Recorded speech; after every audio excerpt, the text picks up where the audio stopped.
Pass rolling to his right. They throw it. The in route to Tanner Steck. Makes the catch. Steck dives for the pylon. Touchdown! Up by the Nuggets and an attack. That'll go for a kill from Anasteer. Lamar looks for a block, makes a man miss at the 5. End zone touchdown. Swirls.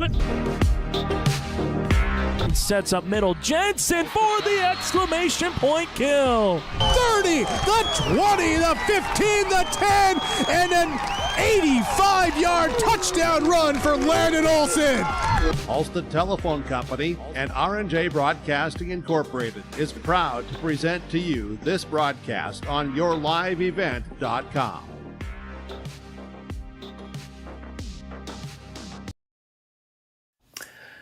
Joining me this morning ahead of this week's game versus the Sargent County Bulldogs, we have with us Hankinson Pirate head football coach Jason Moneylas, whose Pirates are 3-0 so far to start the season. Jason, thank you so much for taking a few minutes out of your busy day and week here to chat with me. So we're sitting 5 games into this season. I'm sure at this point in the year, all the coaches have a good feel for what your football squads can do. And welcome to week so 6 far, here in high school football across the state of North Dakota. Really, we are live here from the gateway to the Grasslands. Your live event welcomes you to Gaynor Field in Milner, North Dakota for a Region 1 9-man football competition. Another tough team. The polls are out again this week, and we have the new number 2 ranked really, team Jason, in every the game Sargent kind County of counts Bulldogs. towards having a shot at the It is playoffs. homecoming week for the 5-0 Bulldogs, what would you say who your are team needs to playing be a able host to do to to finish off the back Region half 1 of the season football strong? team, the 3-2 Hankinson Pirates. These teams are playing each other again here for the first time in 9-man football since 2006. Hope you all are having a fantastic Friday evening. I am Bryce Hogness and honored to be here to help broadcast tonight's game between the Hankinson Pirates and the Sargent County Bulldogs. This is the pregame show on your live event. And like to run the ball as we get ready here, about 21 minutes or so until kickoff. We're tipping across the halfway point of the regular season. So far, so that, that's been, I guess that's been part of our success.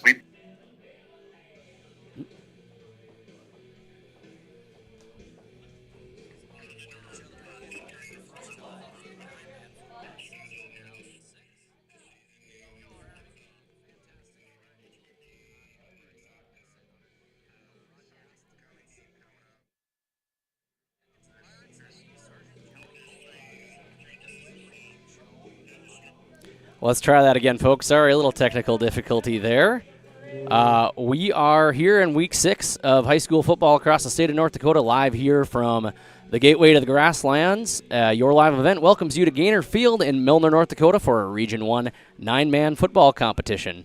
The polls are out, and we have a number 2 ranked team here in Sargent County, the Bulldogs. It is their homecoming week for the 5-0 team, who are playing host to fellow Region 1 football team, the 3-0 Hankinson Pirates. These teams are playing each other for the first time again here since 2006 in 9-man. And I hope you guys are having a fantastic Friday evening. I am Bryce Hogness, honored to be here to help broadcast tonight's game between the visiting Pirates and the Bulldogs. This is a pregame show on your live event. We've got about almost 20 minutes left here until kickoff. We tip over here into past the halfway point of the season, and the Hankinson Pirates are sitting at 3-2, and they're also sitting at 3-1 in region play. They've got a tough schedule ahead of them here this week and next week, hoping to put a spoil in the number 2 ranked Bulldogs, as it is their homecoming, and obviously they are wanting to keep their playoff hopes alive. They've picked up convincing wins so far this season against Maple River, Enderlin, Hatton, Northwood, and falling just short to North Border and Wyndmere Lidgerwood.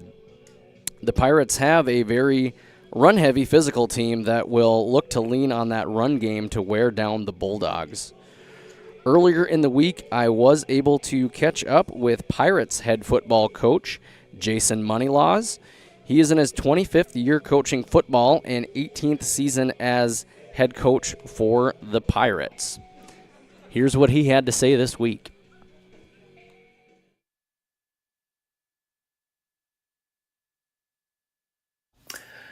Joining me this morning ahead of this week's game versus the Sargent County Bulldogs, we have with us Hankinson Pirate head football coach Jason Moneylas, whose Pirates are 3-0 so far to start the season. Jason, thank you so much for taking a few minutes out of your busy day and week here to chat with me.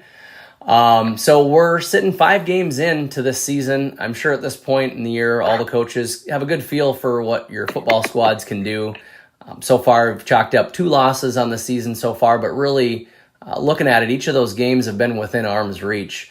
So as we look down here in the stretch, we've got Sargent County, obviously, here Friday night, and another tough team in Lemoore, Litchfield, Marion the following week. At this point, really, Jason, every game kind of counts towards having a shot at the playoffs.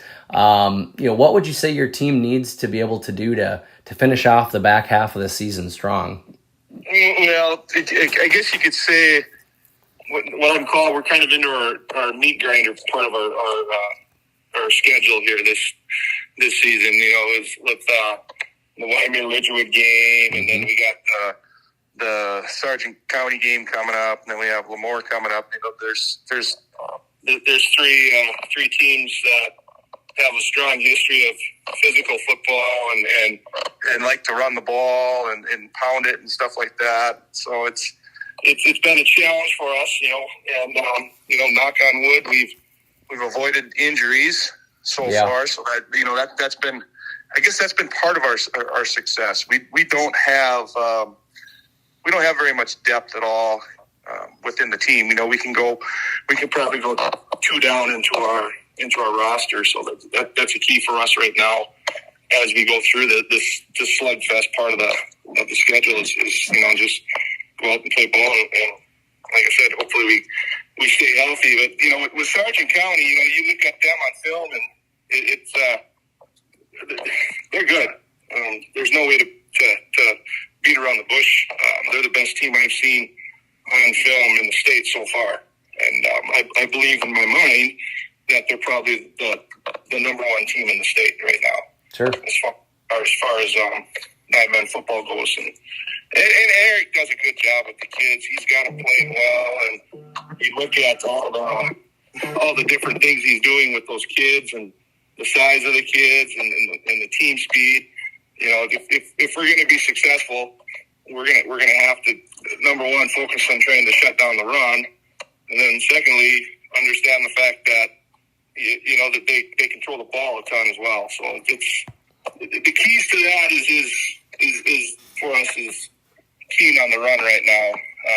We feel if we can, and I'm not saying we're going to shut it down because we won't, but if we can just sometimes contain it to a point where we can force them into a punting position or punting situation, that will help us out a lot. Yeah, absolutely. From my high school days, I remember Coach Olson using probably what you summed up there in a phrase of bend but don't break, right? When you get against a team like that where they'll be hard to stop every single time, but if you can pick up wins where you can and bend and not break, that'll certainly help you down the stretch. Hankinson always seems to be kind of in the mix, being a good team, smash mouth type team, always seems to have good athleticism, stout players. I was able to watch a little bit of tape on you guys, and picked out a few athletes on the squad, that can be, big help for you all. Ones that stuck out to me, running back Cooper Bull, Parker Hubrig, and then David Round at your tight end and defensive end position. So for the folks that are going to be at home for the game on Friday watching live, who are some of the players that you can pick out that you'll be leaning on a lot during this game and will have a big impact? Well, you mentioned 3 of them. Cooper was our quarterback last year, and it wasn't the most comfortable assignment for him and so forth. But going into the season last year, I told him, "So, well, you're the guy that has to do it. We don't really have an option B." And so he did that, and then over the course of the last school year, I said, "Well, this is what I'm thinking of doing." And so we made that change, and the young man we got at quarterback, Rayshawn Earl, he's a guy that kind of makes everything happen for us. And from that, we have Cooper there. He's a physical runner. He likes contact. You watch the kid run, and you think, well, why don't you cut back there, or why don't you cut out there and stuff? And he just likes to run into people, I guess. Yep. And you look at Parker. Parker's fast, and he can, if he can get the ball in his hands, he can make things happen. Whether it's returning a kick, a punt, or out split out wide, or in the backfield. He has that speed, and he's very shifty. He can cut around and kind of make people miss tackles when he has the ball in his hands, which is, it's nice to have. Dave's, he's having a good season at the tight end spot. We look forward to him having the rest of the season having a good next couple games. His defensive spot, that's new to him. He hadn't played in that strong tackle for us, so that's progress, learning in progress there for him. And then Andrew Jean's our other tight end. He's a junior, and he's a big, strong, physical kid too, and he's just kind of coming into his own now here halfway through the season. He's getting more confident with catching the ball and stuff, so we look for him to help contribute for us for the next few games here as we wind down our season as well. Yeah. But like I said, that you mentioned the athleticism of the kids and so forth, and we have that, but the one thing we always seem to miss out on is the big kids up front. So we're always trying to find that kid that can play up front for us, and often we're picking from sophomores and juniors and seniors and trying to put that together. And for us, that's been one of our key points of emphasis all season is our O-line. They're getting better. You go back to our first game and to where we are right now, they definitely improved, which is what you want to see as a coach and stuff. So, if they can't do their job, the other kids can't do their job. So we always talk about that. If we're going to be successful, it has to start up front. And so we keep pushing that mentality and just hope for the best and kind of see what happens. Absolutely. Well, Coach, I appreciate you taking a few minutes here to talk with me today. Good luck against the Bulldogs this week on their homecoming week. It's always fun to be the team that comes in to try to wreck the homecoming week for the team that's got a good record, right? So good luck to you, Coach, and we'll see you here on Friday night. Sure.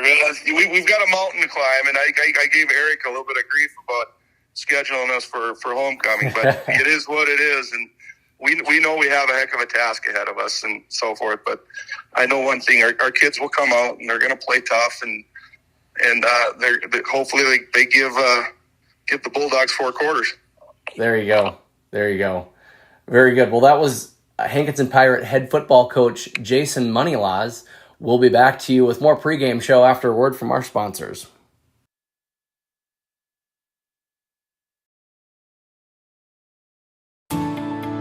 At Enbridge, we believe sustainability is the foundation of our success. How well we perform as a steward of our environment, a safe operator of essential energy infrastructure, a good neighbor, and a diverse employer defines our success. Learn more about Enbridge's environmental, social, and governance commitments and our Indigenous Reconciliation Plan at enbridge.com.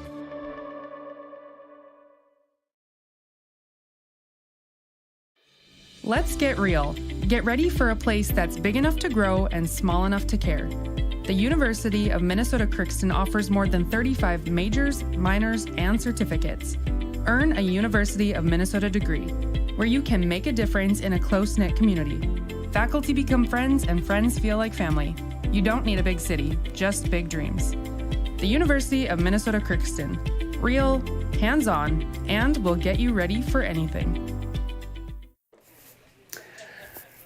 All right, now we have with us welcome back here from the to 5-0 the pregame show on Sargent your live County event Bulldogs, from our Gainer 19th year Field head in coach Milner, North Eric Dakota, Olson. for tonight's matchup between the Happy visiting homecoming week to you, Hankinson Eric.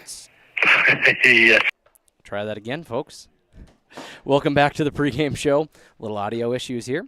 But welcome back to the pregame show here on your live event from Gainer Field here in Milner, North Dakota for tonight's matchup between the visiting Hankinson Pirates and the homecoming Sargent County Bulldogs. This week, the Bulldogs are taking on the Pirates, and the weeks prior, the Bulldogs have outscored their opponents by a margin of 38 points per game throughout the first 5 games of the season, earning them a 5-0 record and the number 2 ranking in state 9-man football for the state of North Dakota. I was able to also catch up with Bulldogs head football coach Eric Olson. Olson has been in the Bulldogs head coach since 2005 in his 19th season as the leader of the program. Here is what he had to say. All right, now we have with us from the 5-0 Sargent County Bulldogs, our 19th year head coach Eric Olson.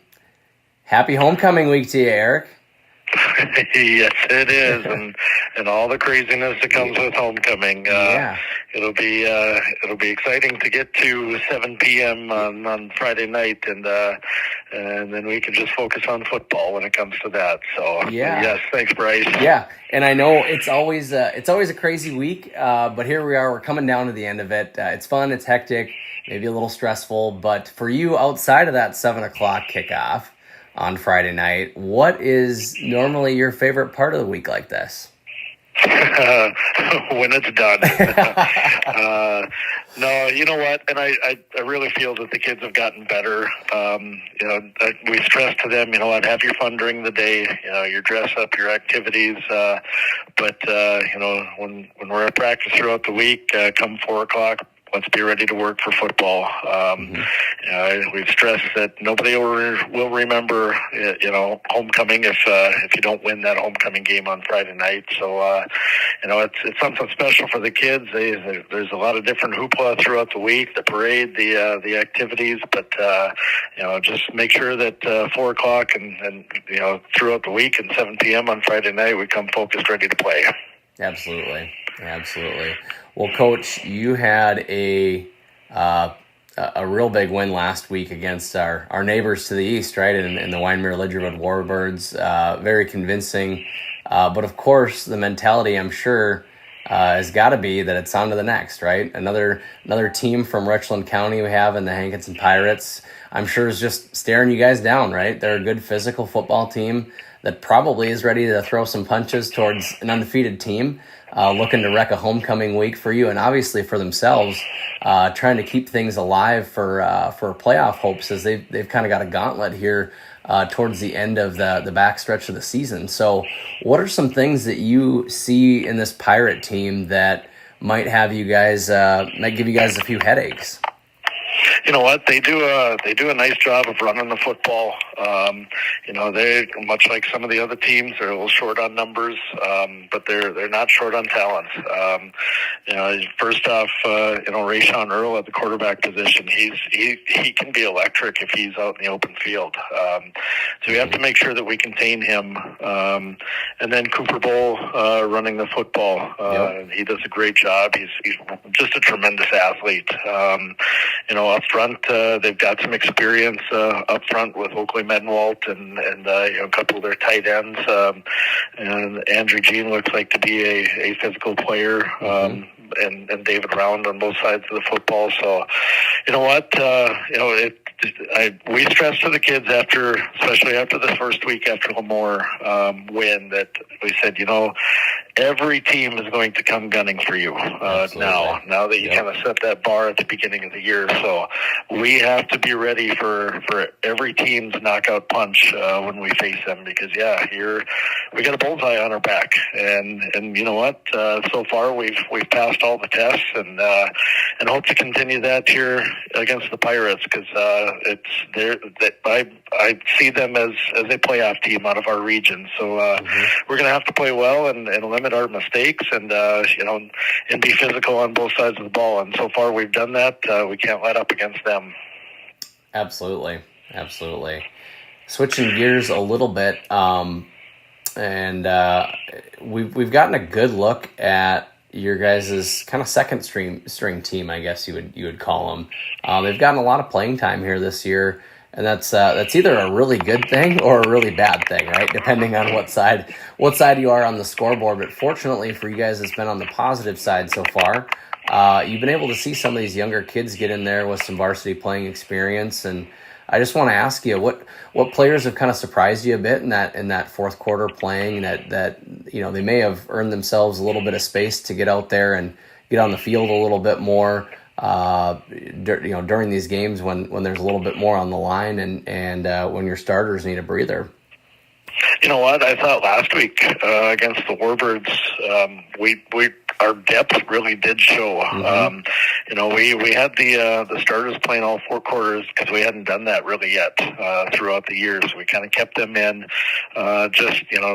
We were pretty vanilla on offense. Turn around and had the football off, but in saying that, we had some bumps and bruises from last week. So we had some guys that were kind of limping at the end of the game, and just because it was a physical game, and therefore we were able to get some of those guys worked into varsity playing experience, especially on the defensive side of the ball. Ryan Ing got in and played some corner for us. Wyatt Diggenstein, who's got a little bit of experience. He played last year. Started at corner and has been playing with the JV here this year, and so he got in and made some nice plays. Colin Olson has been in at linebacker position. So I mean we were able to rotate some of those guys in that to play up against a varsity squad, and I think that'll benefit us in the long run. And I think in the next couple of weeks we may have the opportunity again to continue to work those guys in. I think in the long run it's going to be beneficial for us of just being able to throw those guys into those positions and not hesitate to do so. It's exciting to get these guys on the field, and we've had a handful of JV games on Mondays in order to get them on the field as well. So I think they're getting a good amount of playing time here this year. Yeah, absolutely, and it's just it's a good bargained insurance policy, really. I mean, you never know this time of year, heaven forbid anybody gets hurt or injured or anything like that, but you've seen these kids, they've been in situations, and when it comes down to the stretch here, that's a big bonus that you guys have got going for you here for the year. So with that, Coach, best of luck to you and your guys here against the Hankinson Pirates. We'll see you back at Gaynor Field. All right, I appreciate it. Thank you, Bryce. Yeah, thanks, Coach.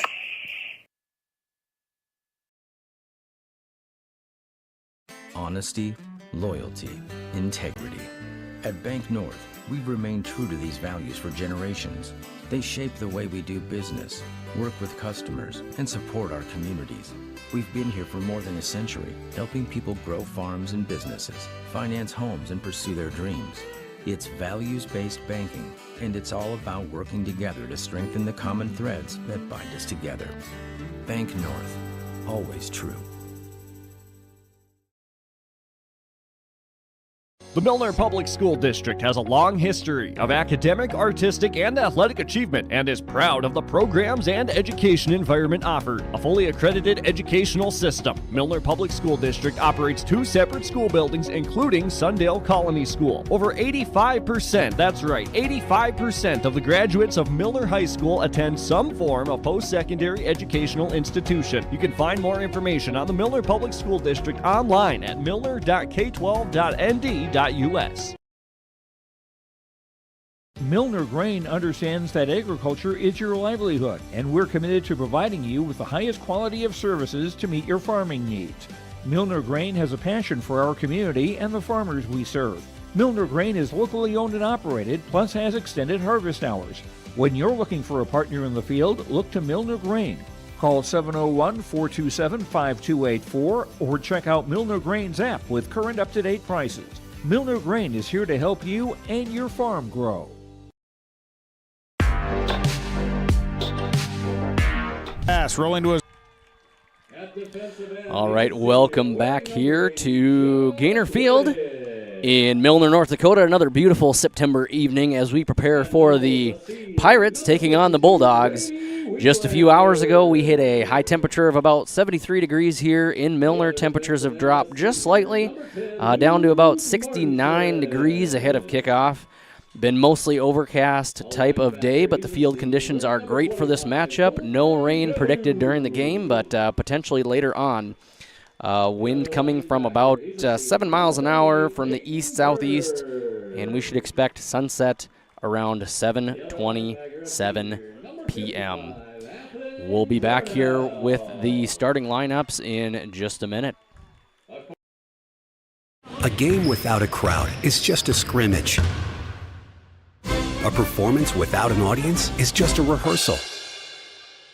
Without your presence, high school sports and the performing arts aren't possible. Ensure that these essential extracurricular activities continue to enrich the lives of students in North Dakota.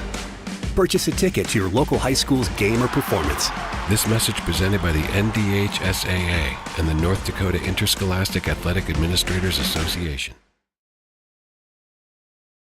R&J Broadcasting Incorporated is hiring a full-time play-by-play sports announcer and broadcast sales representative. Duties include selling advertising time for radio, digital, video streaming, and regional cable TV. Play-by-play responsibilities include live play-by-play of local sporting events for radio, video streaming, and regional cable TV broadcasts.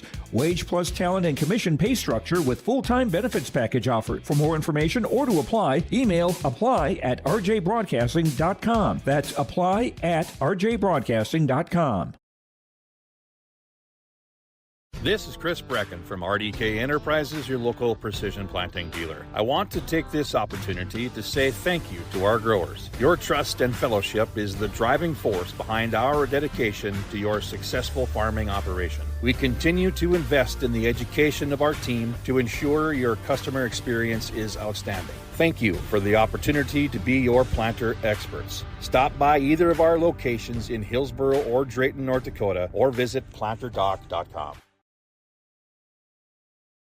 The Sargent Central Dollars for Scholars chapter is a nonprofit foundation that supports academic success in the community. The mission is to mobilize the community on behalf of post-secondary education success for the students. Dollars for Scholars chapters help hometown students achieve their educational goals by raising scholarship funds, establishing endowments, and more. For more information, scan the QR code on screen, stop by the Sargent Central School District, or find the Sargent Central Dollars for Scholars page on Facebook.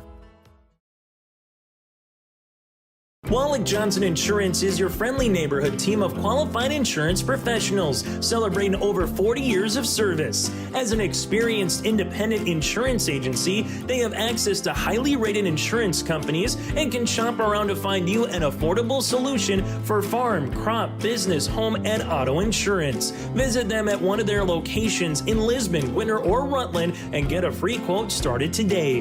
For more information, go to nd-insure.com. Every Wednesday night at 7, watch the YourLiveEvent.com Coaches Show presented by the Hillsboro Economic Development Corporation.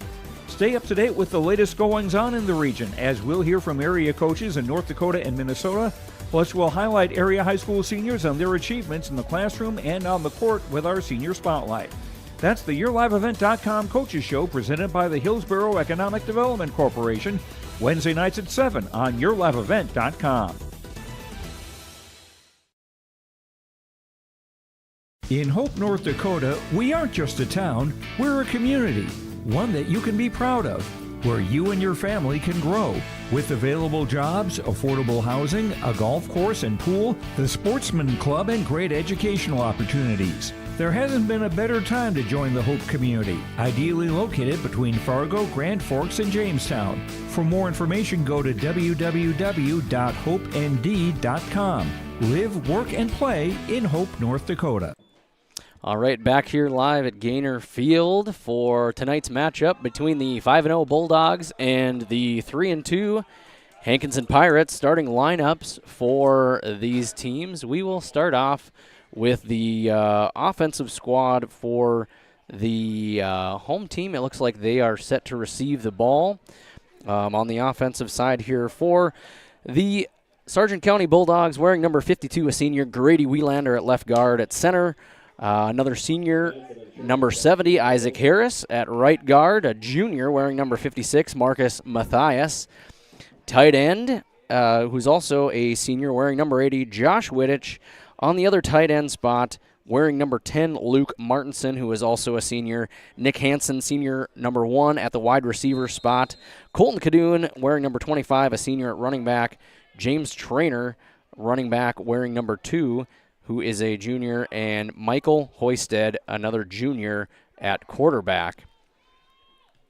And the Pirates come up with kind of an onside squib kick. The ball is loose, and it looks like the Pirates have retained possession of the football right around, I would say, the 47-yard line of the Bulldogs, giving them the ball right away in a shorter field to work with. So we'll jump in and we'll do the defensive side here for the Bulldogs now. Josh Wittich is the defensive end wearing number 80. Grady Wielander at nose guard wearing number 52. Luke Martinson, the wearing number 10 at the other defensive end position. Colton Cadoon, Peyton Berg, Athens Zernheld at the linebacker positions, all seniors. Nick Hansen at cornerback and James Trainer at the other cornerback position. And it looks like they will make a run out to the left. That is their number 15, Cooper Bull, taking a carry there. And it looks like they will pick up maybe a yard, bringing up 2nd and 9 on this first drive here for the Pirates, who, if you just missed it, did kind of an onside type of kick, got the ball back right away, recovered the ball right around the 48-yard line, bringing up here 2nd and 9 with a yard gained here on that run by Bull. And the quarterback will throw it out to the right, and he will overthrow his wide receiver. That's Parker Hubrig. Quarterback for the Pirates there with that throw is Rayshawn Earl. So going through the starting lineups here for the Hankinson Pirates, we have wearing number 3 is David Round. He's the tight end senior. Number 7 at quarterback, Rayshawn Earl, who is a sophomore. Cade Hentz wearing number 10 at running back, who is a freshman. And we'll rate here as Rayshawn takes the pass. He scrambles out to his right, hesitates, does find a receiver who he does hit. And he will catch the ball. That is number 13, Parker Hubrig, on the catch. And that will move the ball forward to the 40-yard line, bringing up 4th down and 4 for the Pirates on their first drive here. So that was Parker Hubrig wearing number 13, who is a senior.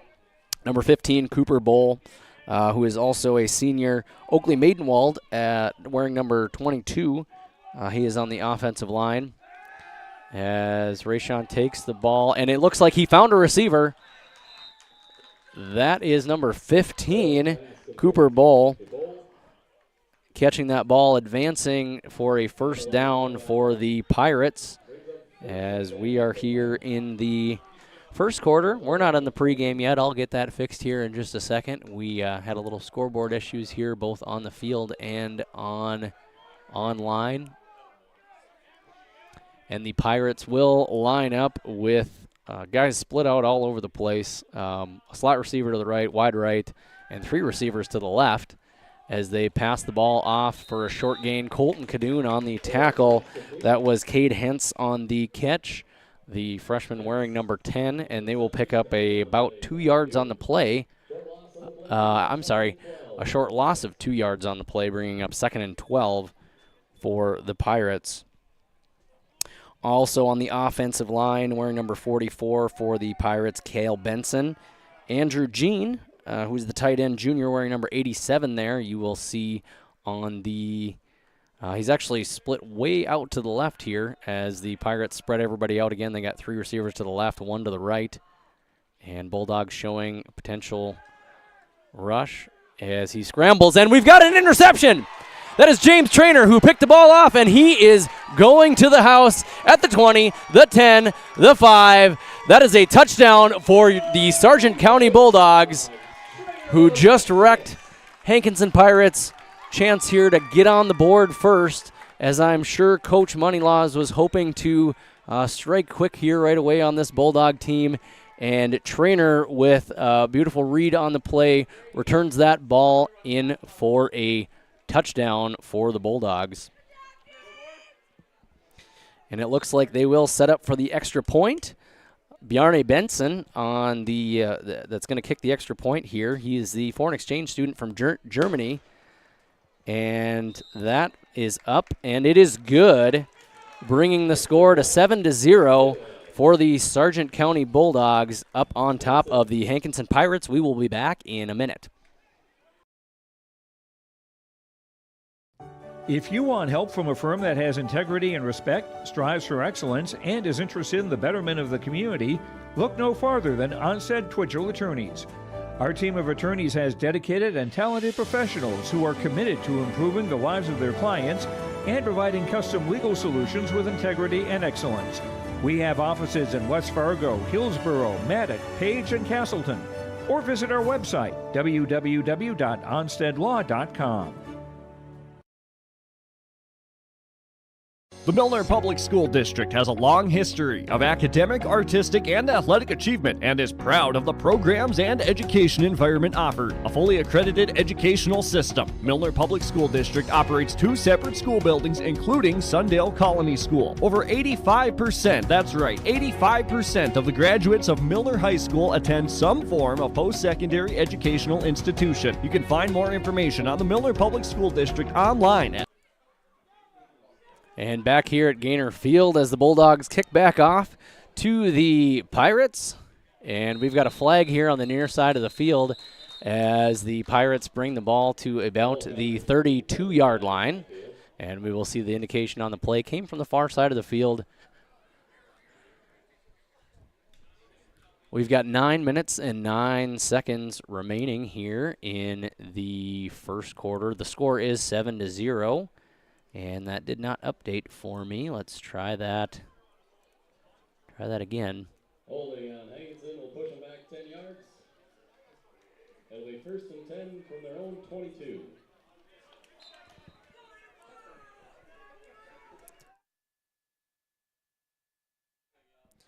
And we had a holding penalty on the Pirates, bringing them back another 10 yards.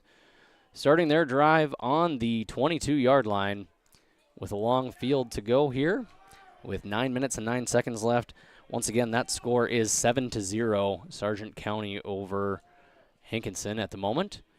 And takes a shotgun pass, looks to his right, and he tries to find a man, underthrew him. That was Cooper Bowl, the intended receiver, bringing up 2nd down and 10 for the Pirates.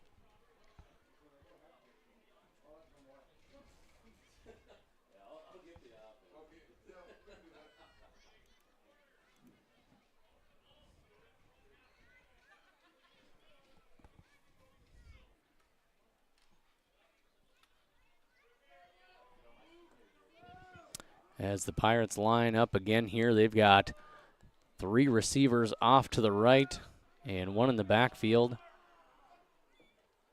Takes the snap, and he does the option off to the left, and that looks like it is number 15, Cooper Bowl again, on a short gain off onto the far side of the field, bringing up about 2 yards maybe on the play for Cooper Bowl.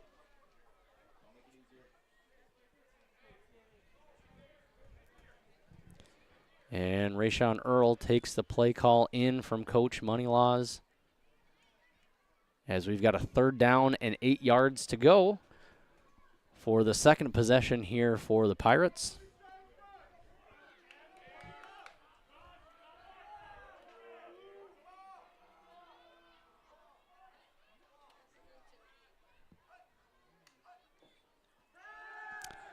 Shotgun, rolls around to the left, looking for a receiver. The Bulldogs have him pretty well covered, and he's going to take it himself, and he will go out of bounds. It looks like Wittich was in on the play, as well as that was Josh Wittich on the play, getting him out of bounds, bringing up 4th down and about 10 yards for a 2-yard loss.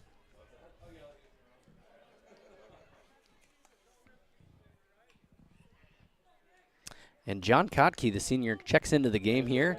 John is the homecoming king for the high school in Milner. We've got 3 actually athletes here on the team. All three schools celebrating their homecoming week, and we've got 3 football players here who are homecoming kings, all for the different towns. And the punt comes to about the 45-yard line, and that is where the Bulldogs will take over.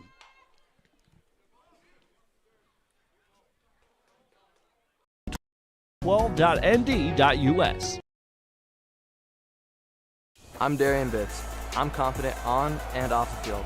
And when it's time for college, I'm confident Bank of North Dakota will help me make good student loan decisions. Visit bnd.nd.gov/confident. I'm Doug Gray. I'm confident during the performance. Bulldogs start their drive, and it's Trainer with the ball, taking it out on the right side. And he will pick up about 5 yards on the play, bringing up 2nd and maybe it's 4 on the play, bringing up 2nd and 6 yards to go for the Bulldogs. As a reminder, again, the score is 7-0. Sargent County, James Trainer on an interception for about 75 yards to give the Bulldogs a 7-0 lead, with Bjarne Benson. The kids on the team call Bjarne the foreign exchange student Jimmy, and that is what his name is, that he is preferred to be called. Giving the Bulldogs a 7-point lead here early on in the first. Hoisted drops back for a pass, and he throws it just short of Chauncey Lovett, the senior wearing number 24 for the Bulldogs.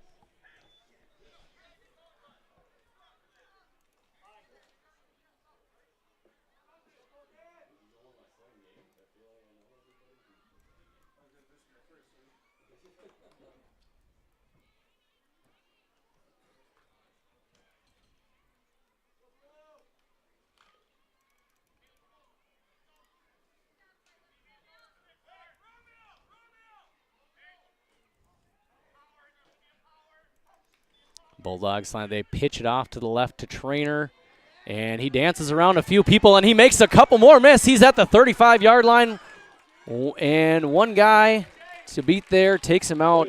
That is the you saw him on the quarterback side, on the other side of the ball, Rayshawn Earl, with the tackle, stopping Trainer at about the 23-yard line, and the Bulldogs will have a fresh set of downs here with 7 minutes left to go in the first quarter. Ball on the Pirate 23.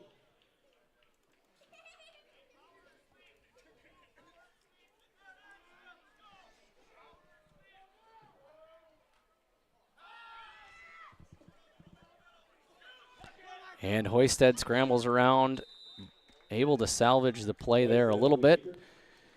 And he does pick up a decent gain there on that play, bringing the ball to about the 20-yard line.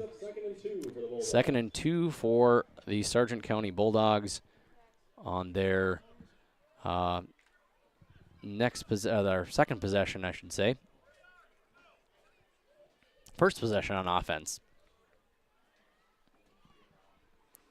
Hoisted under center. They've got one receiver off to the left, and he will hand the ball off to the left. That's James Trainer again, finding a hole, and is in for the touchdown. James Trainer on his second touchdown of the day. Here with 6 minutes and 1 second left in the first quarter. James Trainer on a nice run there to give the Bulldogs 6 more points. And we've got some fireworks going off here in Milner for homecoming week for the Sargent County Bulldogs. And we're going to call him Jimmy. Jimmy is up to kick the extra point. Kadoon on the placeholder, and somebody got a piece of it, and it looks like it is no good. The ball does fall short of the goal post, so the Sargent County Bulldogs will hold a 13-0 lead here with 6 minutes and 1 second left to go in the first quarter. Folks, a raffle will be held for a Bulldogs autographed helmet and football. Look for the junior high. It's time for college. I'm confident Bank of North Dakota will help me make good student loan decisions. Visit bnd.nd.gov/confident. The Bison Booster Club, an organization that is rooted in their support of the activities within the Milner Public School District and the City of Milner. They pride themselves on their community involvement in local donations to area projects and sponsorships to help make their community a pleasant place to reside.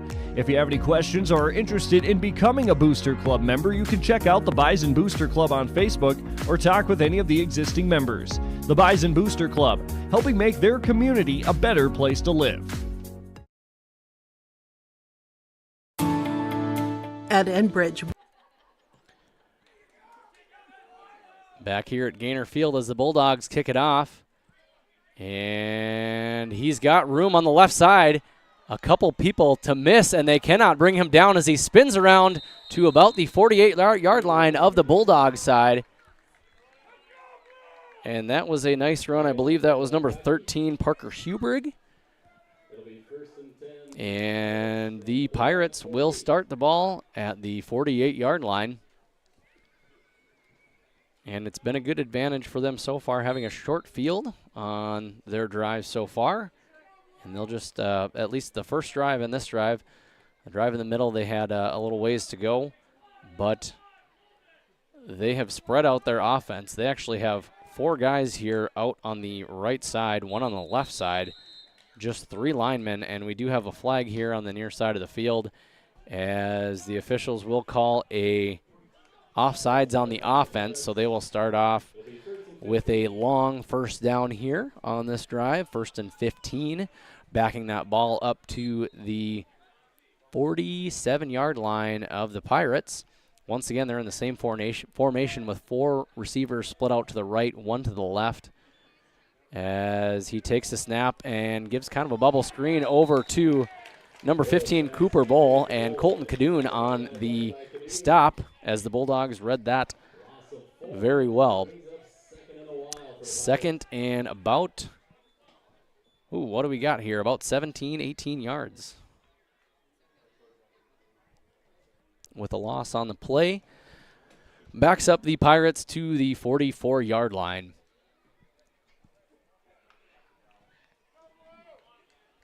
And again, they're in that same formation with 4 out to the right and 1 out to the left. And Rayshawn Earl in the backfield, who will take the snap as he backpedals, looks off to his left, has got a receiver that's wide open. He just overthrew him. That was Parker Hubrig, who did have daylight in front of him, but the ball was overthrown slightly there by Rayshawn Earl. And that'll bring up a 3rd and very long here for the Pirates on their 3rd drive here of the day. Once again, as a reminder, the score is 13 for the Sargent County Bulldogs and 0 for the Hankinson Pirates. We've got 4 minutes and 58 seconds remaining in the first quarter. Pirates again in that same formation, with 1 receiver to the left, 3 to the right. They do 4 to the right. They send 1 in motion and scrambles around. Got pressure, had a little room, picked up maybe a couple of yards on that play, depending on where they say he stepped out of bounds. And it looks like less than a yard, if that, on the play. So they've got a 4th down situation here from the 44-yard line.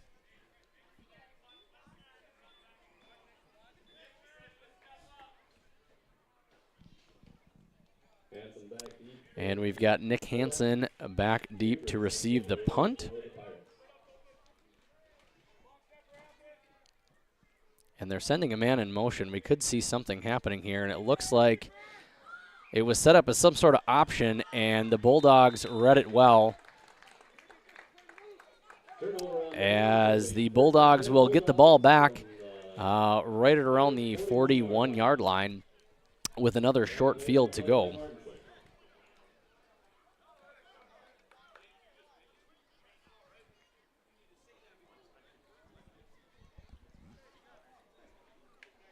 On that last tackle, Athens Zernhelt was in on that, as well as Luke Martinson.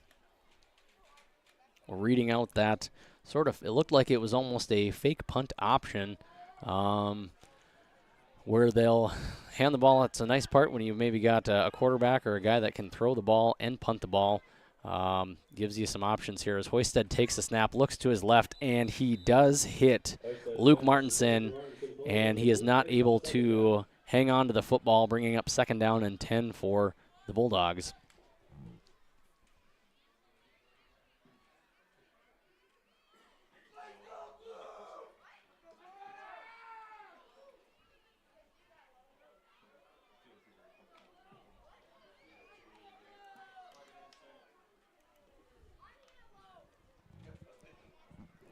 Second and 10 for Sargent County. They've got 3 receivers off to the left, 1 to the right, 1 in the backfield. Hoisted takes a snap, passes it over to Hanson, who is not able to hold on to the ball again. That's 2 drops in a row for the Bulldogs, and now they are sitting at 3rd and 10.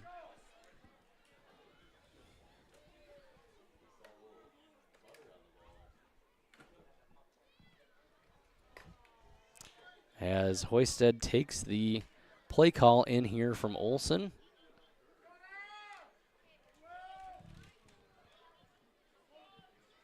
And the Bulldogs will line up with 2 receivers to the right, 2 to the left, and 1 in the backfield.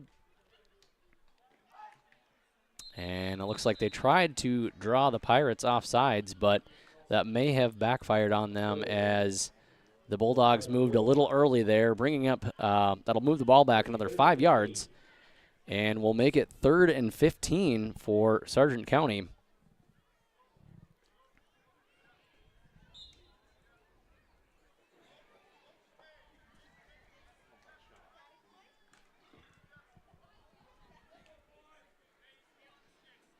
Ball on the 46-yard line as the Bulldogs again spread things out, 2 to the left, 2 to the right, 1 in the backfield. And Hoisted goes back. He has a little time, finds a little room, and gets back the yardage that they had lost from that offsides play. And he gets taken down right at that 41-yard line to bring it back to where they originally had the ball. And we've got a 4th and 10 situation here for the Bulldogs. And they sub a few guys in and out here. And we'll see what Olson does here on this 4th and 10 play here with 4 minutes to go in the first quarter. The Bulldogs are up 13-0 against the Hankinson Pirates. And Hoisted takes the snap. He's got time. Does find a receiver who is open, and that is Josh Wittich off to the far side of the field. And the ball sailed over Wittich's head, and that will turn the ball over on down here for the Bulldogs, giving it back to the Pirates at the 41-yard line on the far side of the field here.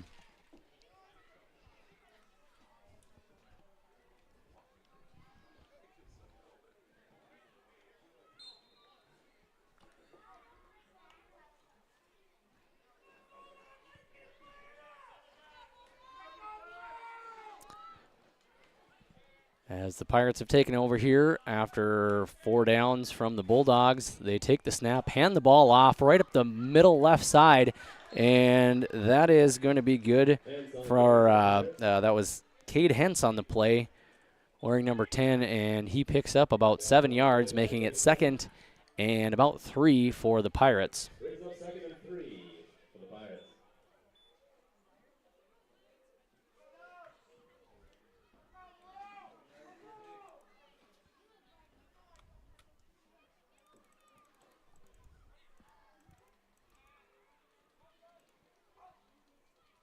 And here we go. We got the scoreboard fixed here as the Pirates run it up the middle. That is where number 15, Cooper Bull, and he picks up a nice short gain there. He is going to be short of the first down, depending on where they spot him. Nope, it looks like they've got a first down. That was good enough for a first down play, and the Pirates will have a fresh set of downs right at the 48-yard line on the Bulldogs side of the field.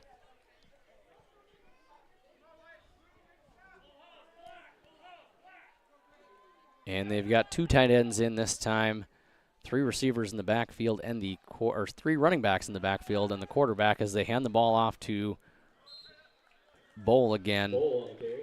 And Bull will pick up another 5 yards on the play, 4 yards on the play, we'll call it, bringing up 2nd and 6 for the Pirates. It'll be 2nd and 6 for the Pirates.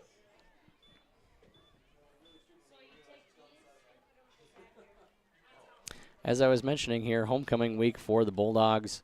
The 5-0 team has a lot to celebrate, and they've been having fun. They had a parade earlier today, as well as a pep rally in the gym. Well, kids from all 3 schools, communities came into Milner to hold that, and they'll hand the ball off, and he'll scamper out to the right. He has room for a first down, and he will get that down at about the 25-yard line.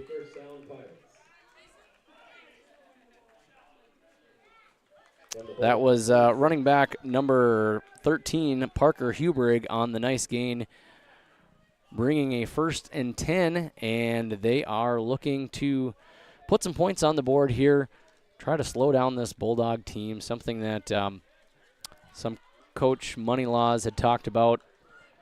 This Bulldog team obviously can put points on the board if they can bend and not break in certain situations and capitalize when they've got opportunities to stick in this game. And Bull carries the ball again one more time, and he doesn't get anything, I guess. It looked like maybe a yard, half yard on the play, bringing up 2nd and close to 10. We're winding down here in the first quarter. The clock is running at 54 seconds and ticking, as the Pirates have 3 in the backfield, and they'll hand it, actually pass it off to the left. He is wide open, and he's got room, and he will score. That is number 13, Parker Hubrig. Well-designed play by the Pirates. Everybody was looking right, and Hubrig was there to catch the ball with nothing but daylight. So the Pirates get on the board with 6 points with 35 seconds left to go here in the first quarter.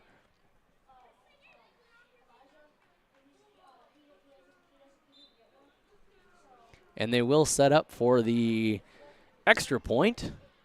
Snap is good, placement's good, but that ball does not make it past the line of scrimmage, and we'll keep 6 points on the board for the Hankinson Pirates. We'll be back in just a minute. Ability is the foundation of our success. How well we perform as a steward of our environment, a safe operator of essential energy infrastructure, a good neighbor, and a diverse employer defines our success. Learn more about Enbridge's environmental, social, and governance commitments and our Indigenous Reconciliation Plan at enbridge.com.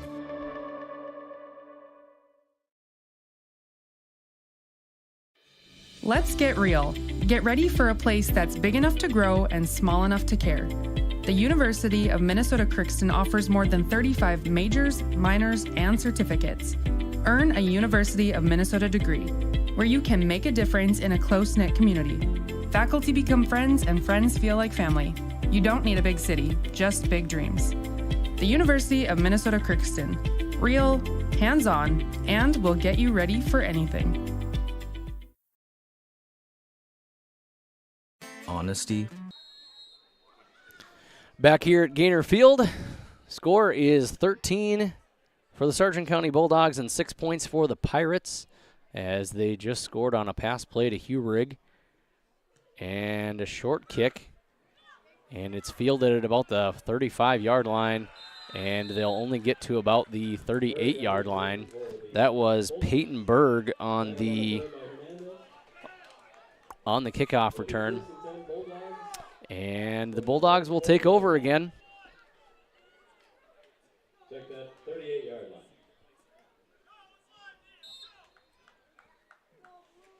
We've got 30 seconds left here on the clock for the first quarter. And the Bulldogs have got 1st and 10 here from the 38-yard line. Nick Hansen out to the left in the I formation, and they'll hand the ball off to Kadoon right up the middle. And Kadoon will pick up a nice first gain on first down. And that might do it for the first quarter here, as the play clock is at 16 and counting.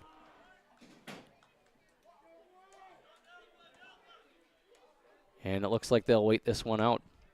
That is the end of the first quarter here in Milner at Gaynor Field. The Sargent County Bulldogs are on top of the Hankinson Pirates, 13-6. Integrity. At Bank North, we've remained true to these values for generations. They shape the way we do business, work with customers, and support our communities. We've been here for more than a century, helping people grow farms and businesses, finance homes, and pursue their dreams. It's values-based banking, and it's all about working together to strengthen the common threads that bind us together. Bank North, always true. The Milner Public School District has a long history of academic, artistic, and athletic achievement and is proud of the programs and education environment offered. A fully accredited educational system, Milner Public School District operates 2 separate school buildings, including Sundale Colony School. Over 85%, that's right, 85% of the graduates of Milner High School attend some form of post-secondary educational institution. You can find more information on the Milner Public School District online at milner.k12.nd.us.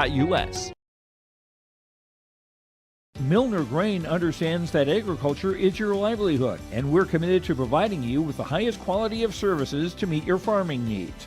Milner Grain has a passion for our community and the farmers. Back here in Milner, just to start the second quarter, the Bulldogs on top of the Pirates, 13-6. As they'll hand the ball off to Trainer, and he's got nowhere to go. And that will be a decent loss for the Bulldogs, bringing them back for a long third down situation, about 3rd and 11 for the Bulldogs, as the Pirates were all over that play.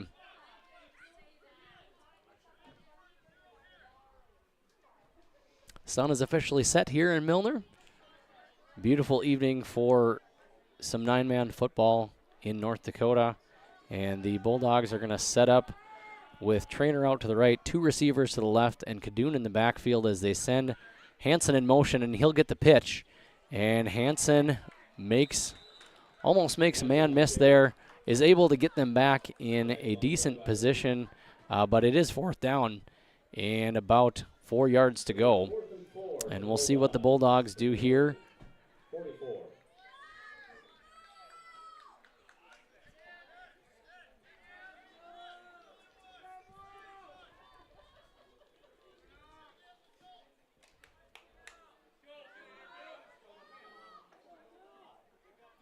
And the Bulldogs appear to be going for it here in the I formation. 1 receiver off to the left, trying to pull a hard count here. And they do take it after 3 as Trainer gets the ball. But the Pirates are all over him, and they will take over on downs at about the 46-yard line. A nice stop for the Pirates to give them the ball back here. Down just 1 score here in Milner with 10 minutes and 28 seconds left to go in the second quarter. And the Pirates are needing to take advantage here of this situation. They've had several drive opportunities here with a little bit shorter field, and one of which that they converted on. And if they want to keep things going here, this is an excellent time for the Pirates to strike.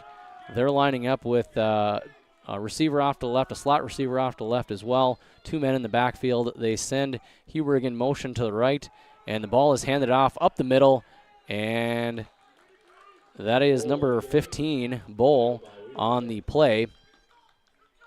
Picks up a 4-yard gain on that play, bringing up to 2nd down and 6 yards to go.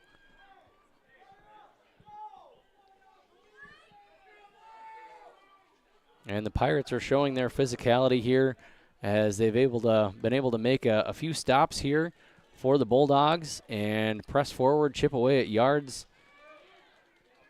Lining up again with 2 back in the backfield, and it looks like they'll send Huberg out in motion to the right, and they'll hand the ball off, and he gets stuffed right away. Colton Kadoon had sniffed that one out, and the Bulldogs will bring up a 3rd and long situation for the Pirates. That is a stop that they had needed to switch a little momentum back into their favor.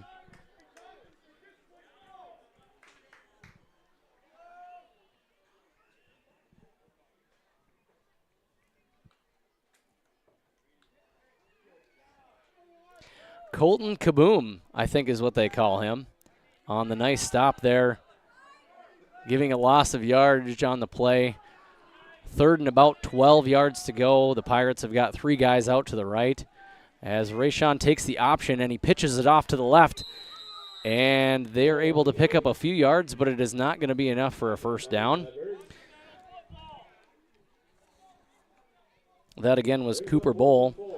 And it'll be 4th and 4 for the Pirates.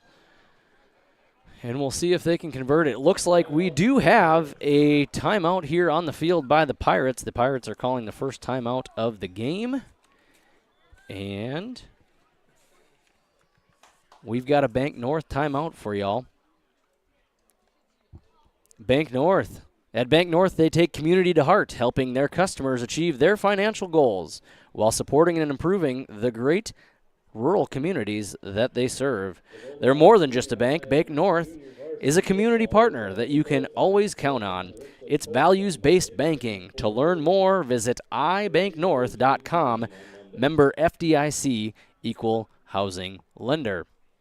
Also, the Bulldogs volleyball will host their annual junior high jamboree tomorrow morning in Gwinner.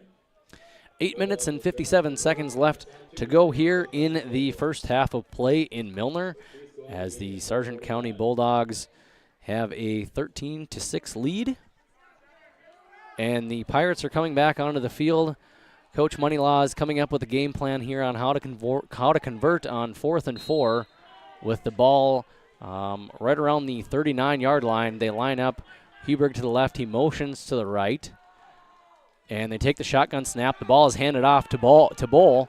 And the Bulldogs have stopped him. He'll have a little bit of forward momentum, but he will pick up no yards. Turnover on downs for the Pirates, and the Bulldogs will get the ball back with good field position here. Right around the 39-yard line.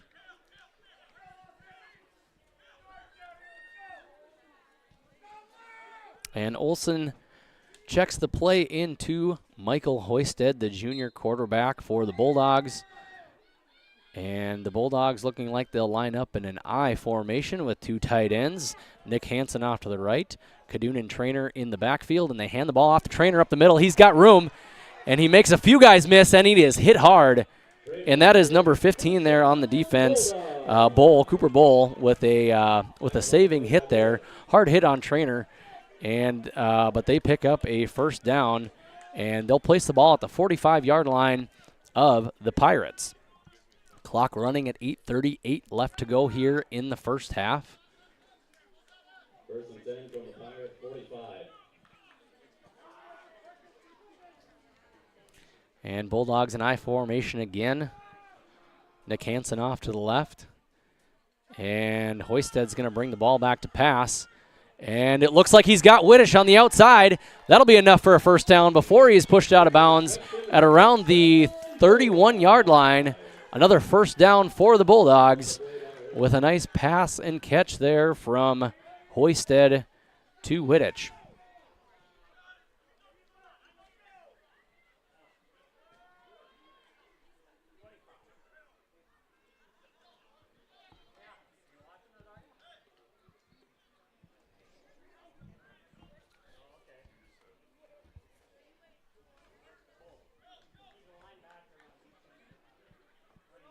And Bulldogs come back up to the line here. Once again, I formation, wide receiver off to the left. And Hoisted fakes a pitch, throws the ball. He's got Whittich again on the left side, and he's going to get another first down for the Bulldogs. And it looks like they'll mark him stepped out of bounds right around the 13-yard line. And it'll be 1st and 10 once again for the Bulldogs. The Hoisted to Whittich connection. Both of those two coming from Sargent Central High School in Foreman. a lot of those kids in Foreman did end up playing down in Britain, starting off playing football in 3rd grade. Many of these kids that went to Sargent Central went down there to play. A lot of them at North Sargent and Milner had Pee Wee football in Milner starting in 5th grade. As the ball is handed off the trainer onto the right side, he cuts around a few people and picks up a real nice gain here. I think that'll be enough for a first down again. And it'll be 1st and goal from about the 4-yard line.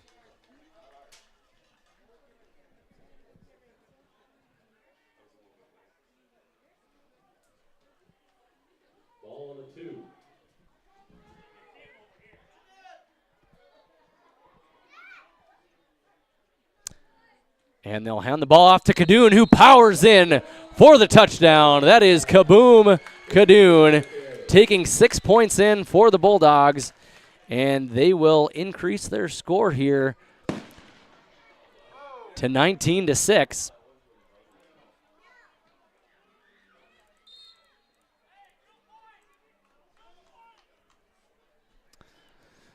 And we're hearing 2 points from the sideline over by Hankinson. And yes, the Bulldogs will look like they will line up for a 2-point conversion as they send Hansen in motion to the left. Hoisted takes the ball. He's got time. He throws it, and he finds a man in the end zone. That is Widdish again for the 2 points, and the Bulldogs will go up 21 to 6 points here with 7 minutes and 37 seconds left in the second quarter. We'll be back in just a minute. Grain is locally owned and operated, plus has extended harvest hours. When you're looking for a partner in the field, look to Milner Grain. Call 701-427-5284 or check out Milner Grain's app with current up-to-date prices. Milner Grain is here to help you and your farm grow. A game without a crowd is just a scrimmage. A performance without an audience is just a rehearsal. Without your presence, high school sports and the performing arts aren't possible. Ensure that these essential extracurricular activities continue to enrich the lives of students in North Dakota. Purchase a ticket to your local high school's game or performance. This message presented by the NDHSAA and the North Dakota Interscholastic Athletic Administrators Association. Back here at Gaynor Field as the Bulldogs set to kick it off to the Pirates after scoring a touchdown, Colton Kadoon. And Bjarne Benson, Jimmy, off with a nice kick and takes a good bounce, and the Pirates aren't able to do anything with it as Bull will fall on the ball right around the 22-yard line, 23-yard line maybe for on the Pirates side of the field.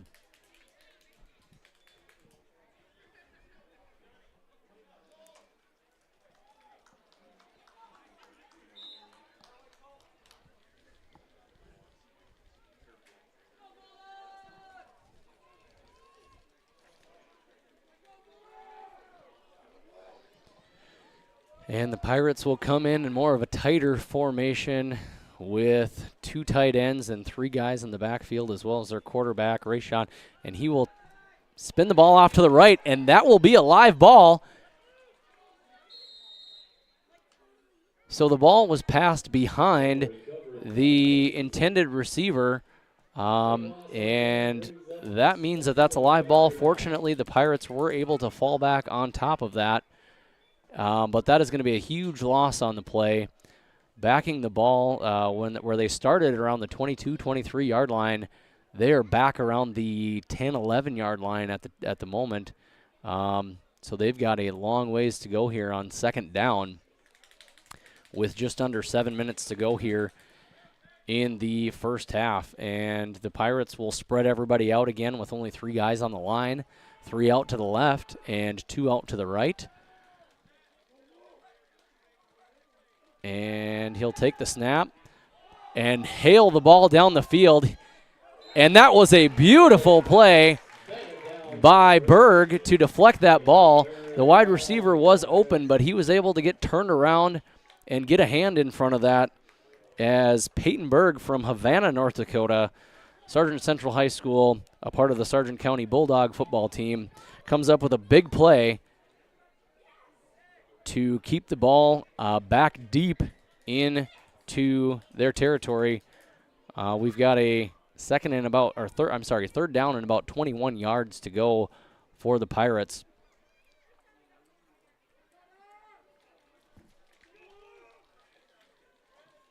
And they'll come spread out once more. 3 receivers out to the left, 2 to the right in the shotgun.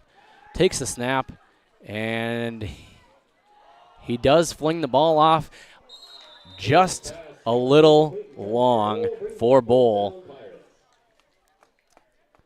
If he would have maybe had another step on that one, he could have been gone. But the Pirates are now sitting in a 4th and very long situation, and they will look to punt the ball off to the Bulldogs. Nick Hansen out deep to receive that ball. And Jax Hernandez, wearing number 1, sits back to punt for the Pirates. And he is able to get the ball off and takes pretty much dead bounce. Doesn't go north or south at all, just kind of sticks where it lands. And the Bulldogs will take over.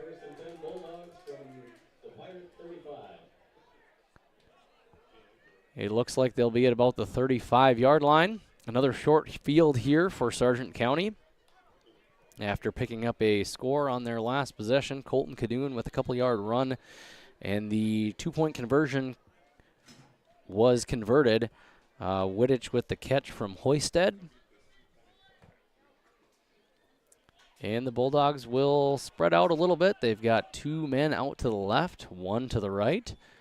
Sending a man in motion, and Hoisted will throw the ball deep. He's got Wittich again, and a beautiful deflection on the play. That is the quarterback on the other side of the field, Rayshawn Earl, with a great deflection there to keep the Bulldogs from another big play. Bringing up 2nd and 10 for Sargent County.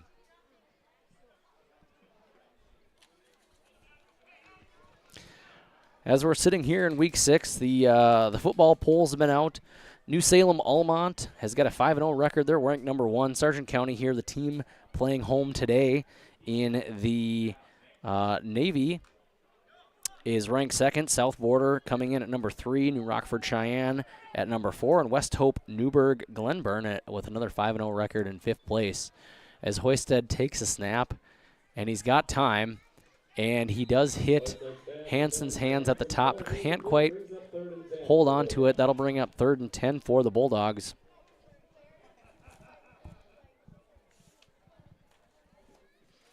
Other games that are going on across Region 1 this evening. We've got a Battle of the Birds taking place. The 4-1 Wyndmere Lidgerwood Warbirds travel over to Enderlin to take on the Eagles tonight. We'll have some scoring updates here at halftime. The Richland Colts are playing a visit up to Hendrickson Field up in Cooperstown as well to take on Griggs Mid-Coda Titans.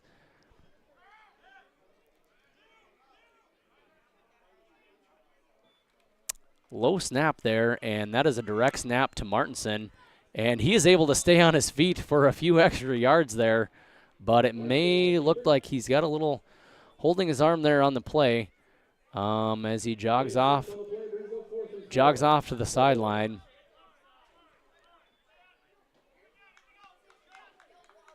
And he's holding that left arm. It looks like that is one that he has taped up a bit prior to the game, and we are going to have to take a timeout here on the field for the Bulldogs as they regroup, check on Martinson, and we've got 5 minutes and 38 seconds left to go here in the first half. The Bulldogs are on top 21-6.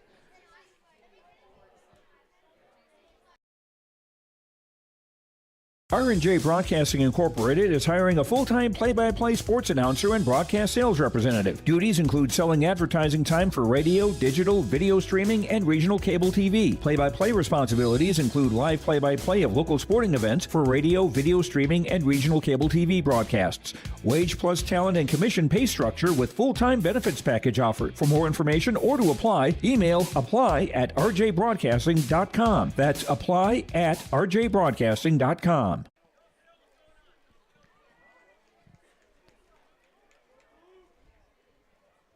And we had a timeout there as well, brought to you by Bank North. Bank North is a community bank. They take community to heart. We'll continue that after this play here as the ball is handed off to Trainer. He's got a lot of room up the middle, and he makes a couple guys miss, and he brings that ball way downfield. The Bulldogs needed that. That was 4th and 4, and they convert huge, and they bring the ball back again here in striking distance of putting up a few more points back out on the board. We're going to have a 1st and goal to go here from about the 7 or 8 yard line on the north side of the field. So that last timeout was brought to you by Bank North. Bank North takes community to heart. They help their customers achieve their financial goals while supporting and improving the great rural communities that they serve. They're more than just a bank. Bank North, oh, I'm sorry, guys. James Trainer, they're getting in here real fast. Hand the ball off to Trainer, and it looks like he gets a short gain on the play. Bank North is a community partner that you can always count on. It's values-based banking. To learn more, go to ibanknorth.com, member FDIC, equal housing lender. And the ball looks like it's spotted here at about the 3 yard line, bringing up 2nd and goal to go for the Bulldogs. And I'm not sure if you can see the scoreboard there in the background, but we've got about 4 minutes and 29 seconds left to go here in the half. Bulldogs line up with receivers split off to the right and left. Kadoon in the backfield, and they direct snap it to Martinson, and he will get in for the touchdown.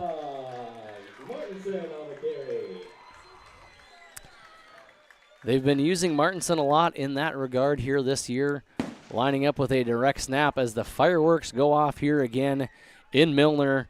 And the Bulldogs are on top 27-6 with 4 minutes and 18 seconds left to go here in the half.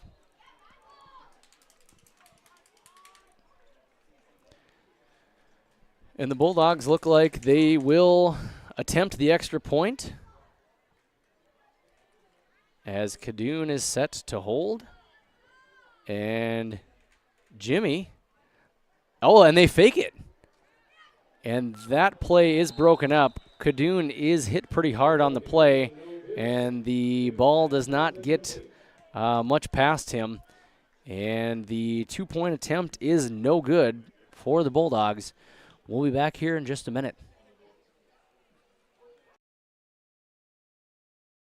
This is Chris Brecken from RDK Enterprises, your local precision planting dealer. I want to take this opportunity to say thank you to our growers. Your trust and fellowship is the driving force behind our dedication to your successful farming operation. We continue to invest in the education of our team to ensure your customer experience is outstanding. Thank you for the opportunity to be your planter experts. Stop by either of our locations in Hillsboro or Drayton, North Dakota, or visit planterdoc.com.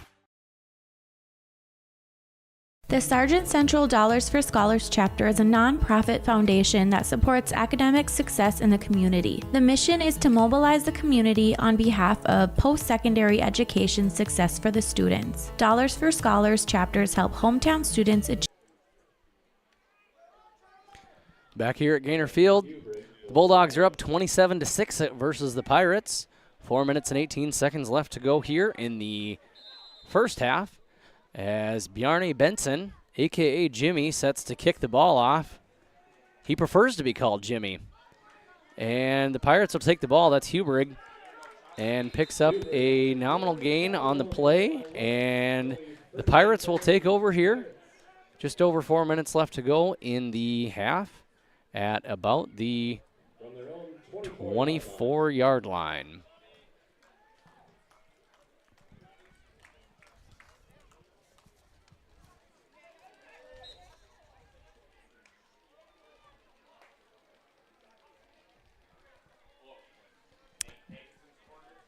Benson is from Hanover, Germany, a foreign exchange student who is here for this year. I think the guys have all had fun. He's had fun being here. Always fun to have another culture come in and some of these small towns and bring a little of their experience over. First year ever playing football, of course, but as you might have guessed it, Benson is a soccer player back in Germany. playing football here for the first time this season for the Bulldogs. And we've got a 2nd and 10 to go here for the Pirates.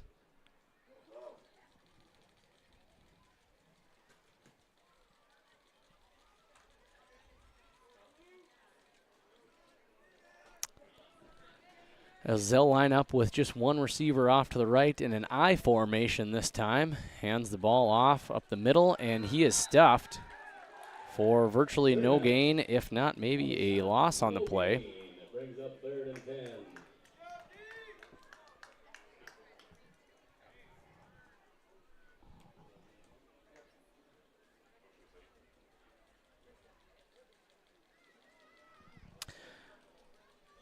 Few other games going on across the region that I had started to mention here.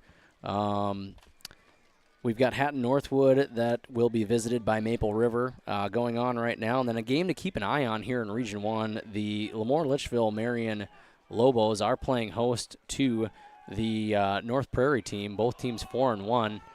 And that is a beautiful pass down to Hubrigg, and he will be going all the way into the end zone for a touchdown. He was wide open, folks. And the Pirates will get back on the board with 6 more points, narrowing the gap a little bit here.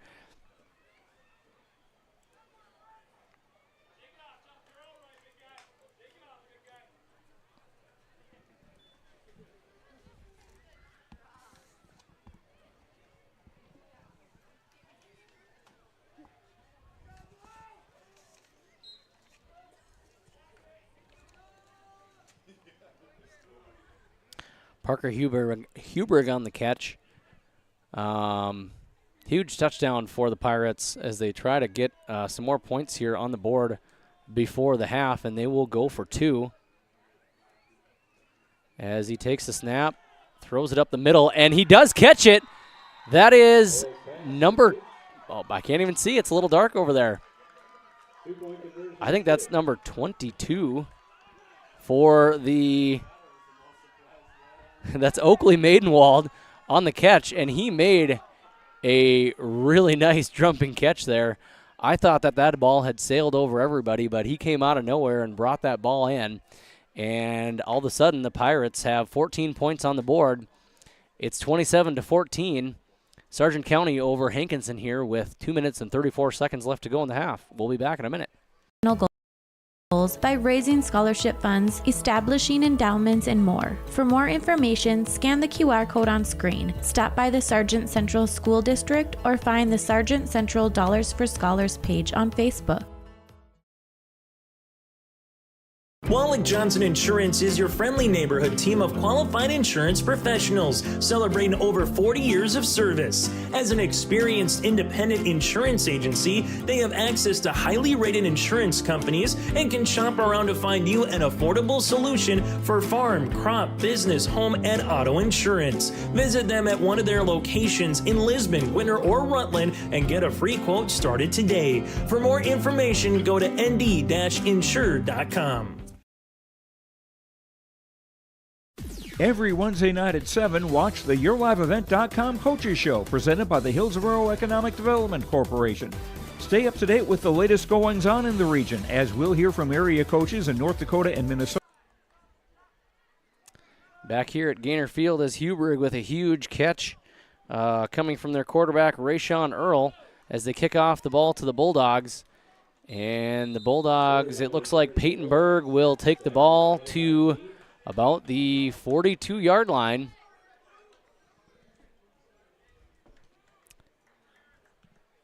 First and 10 Dogs from their own 41-yard line. Check that is where they'll place the ball.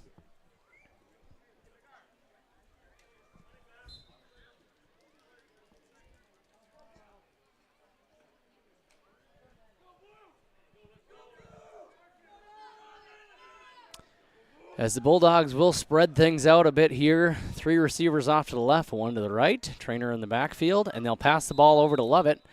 And it looked like that ball was maybe tipped a little bit before it got over to Lovett. It was a little low.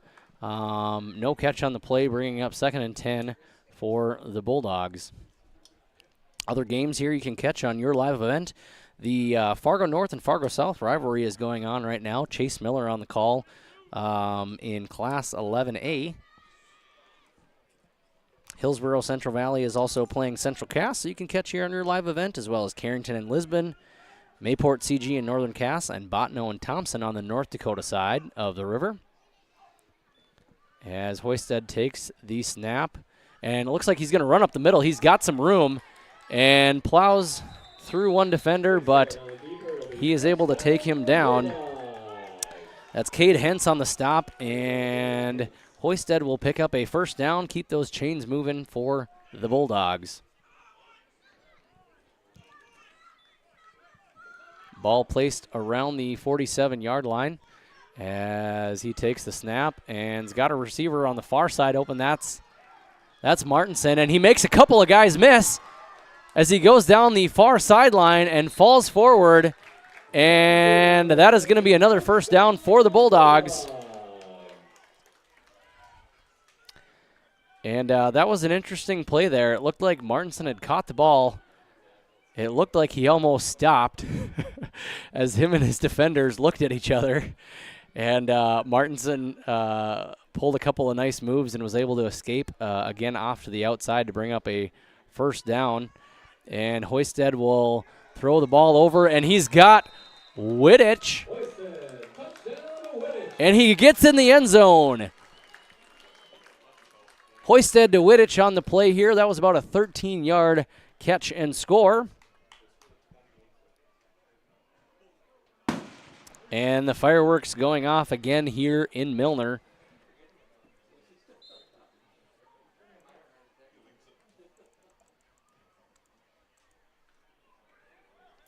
And the Bulldogs look like they will go for two, as they've got just one wide receiver off to the left in the I formation, and they send him in motion around the outside.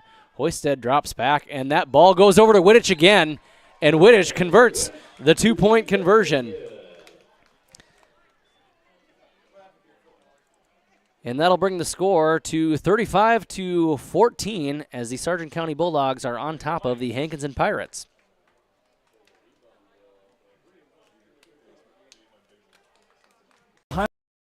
Highlight area high school seniors on their achievements in the classroom and on the court with our Senior Spotlight.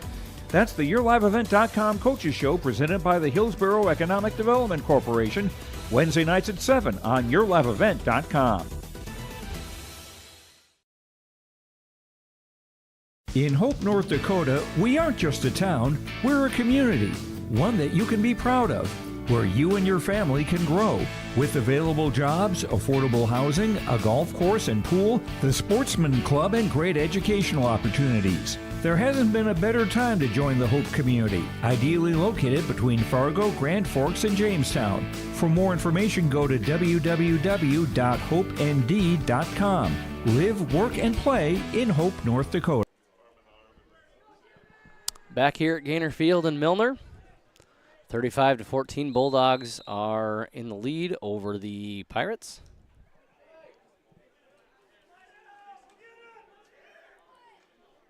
And that will be a nice kick. Benson gets that. It does go into the end zone, and they're going to call a touchback.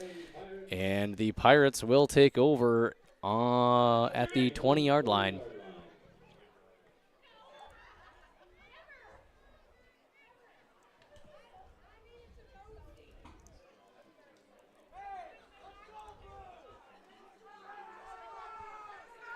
Apologies there. It's been on the first quarter for a while. It's not the first quarter. We are almost, we've got a minute and 37 seconds left to go here in the first half. And the Pirates are spread out again. And the quarterback will take a keeper off to the left. Nice block on Kadoon before he gets hit out of bounds. And it looks like they're going to be a call, probably a late hit there on Athens Zernheld.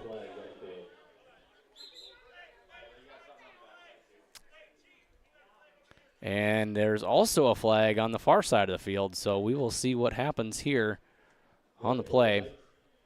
What the officials say happened on the far side of the field.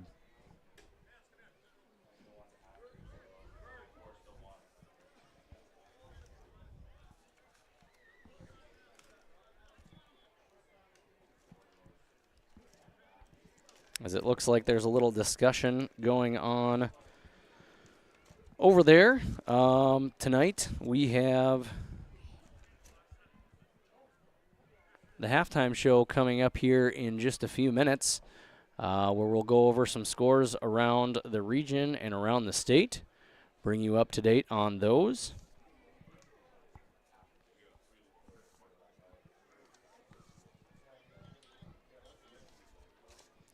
Tonight's officials for the game, Grant Giesler, Kyle Aradnik, Brian Hansen, Sean Hewitt, and Marshall Calder.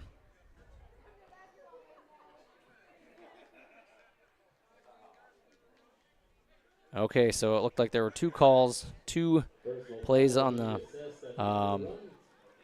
2 penalties on the Bulldogs. The one was accepted, and the personal foul,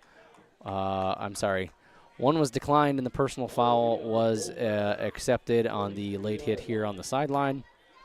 And the Pirates will have the ball on the Bulldogs side of the field with 1 minute and 25 seconds to go here in the half, and they're going to want to try to get on the board here before halftime. As Earl takes a snap, and he's got a swarm of Bulldogs. The ball comes loose, and the Pirates are able to grab it. And somehow on that play, Cade Hentz catches the ball that had come loose, come out of Earl's hands, and Hentz had a really nice heads-up play there. But the Pirates have got to get back to business with 1 minute left to go on the clock as Earl backs up. Bulldogs apply pressure, and he is taken down by Wittich for a loss of about 5 yards on the play. And it looks like the Pirates will call a timeout here on the field. We've got 48 seconds left to go here in the half. Pirates are calling a timeout. And, of course, our timeouts are brought to you by Bank North. At Bank North, they take community to heart, helping their customers achieve their financial goals while supporting and improving the great rural communities that they serve. They're more than just a bank. Bank North is a community partner that you can always count on. It's values-based banking. To learn more, visit ibanknorth.com, member FDIC, equal housing lender.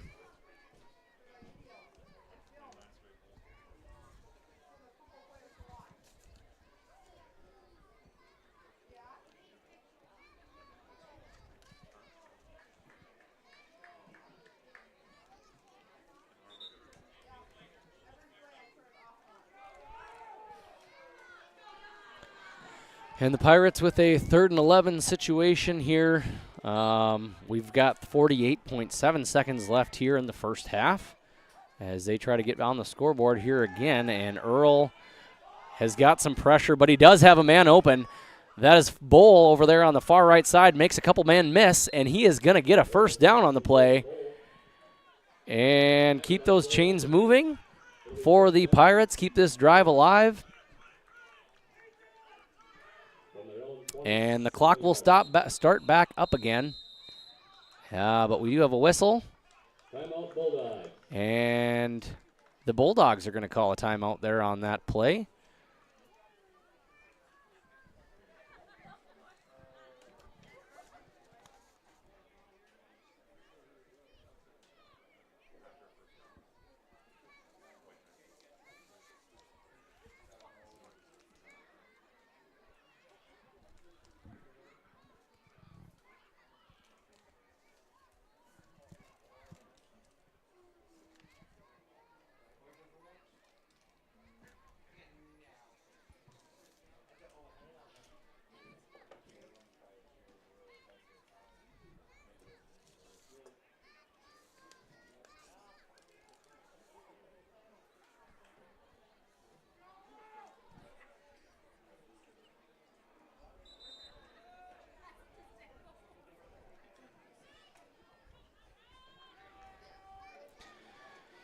And here come the Pirates, 35 seconds left to go here in the half as they line up, kind of spread out again.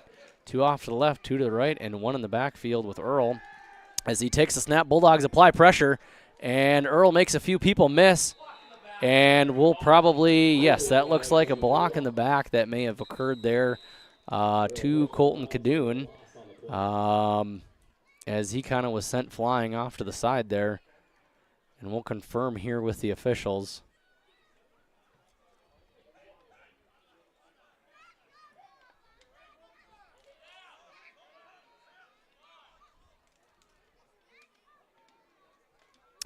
So that is an illegal block. And the ball will be placed 15 yards back. That one sets them back quite a ways here.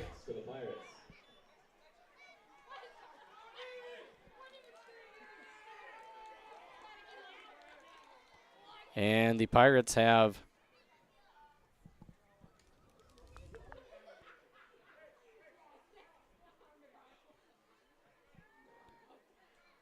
and they're signaling that the clock will go at their whistle. Earl with the grab there, passes it off the left to Bull, and he is pushed out of bounds. That is number 15, Wyatt Degenstein. And pushing him out of bounds will stop the clock to help the Pirates out there. But they still have a long ways to go as it's 3rd and 14 to go here. As Earl takes the ball, looks off to his right, scrambles a bit. The Bulldogs bring some pressure, and they've got a man open, and they will give him a touchdown. Wow.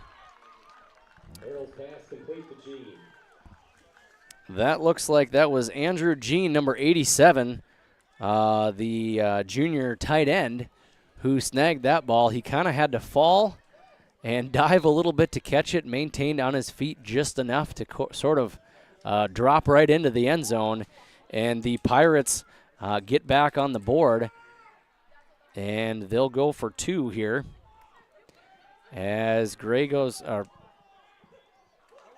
and that pass sails off a little bit too far to the right for Earl. And the score will stay the same.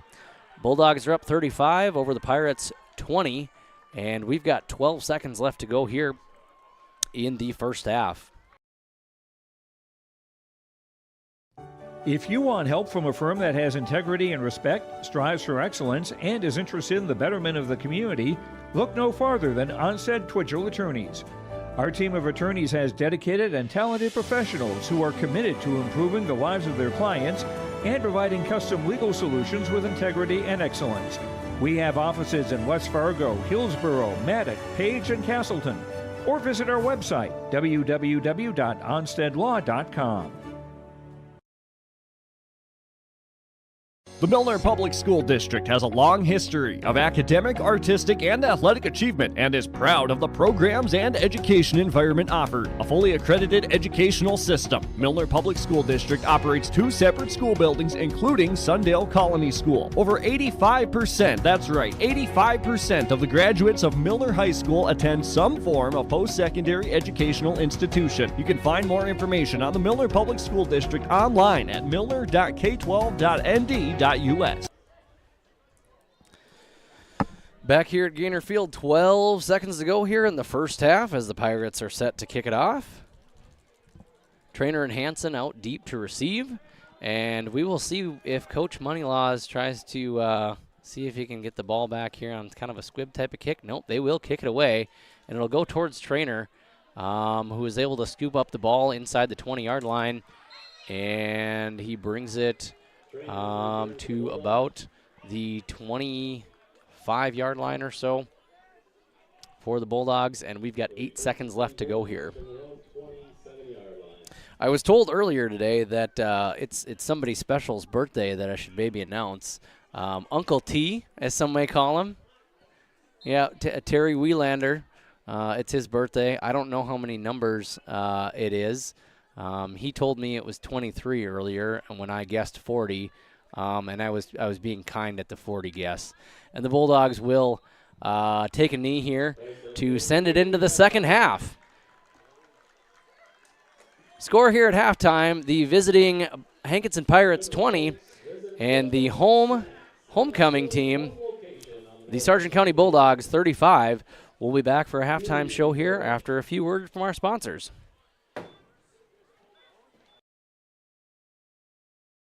I'm Darian Bitts. I'm confident on and off the field. And when it's time for college, I'm confident Bank of North Dakota will help me make good student loan decisions.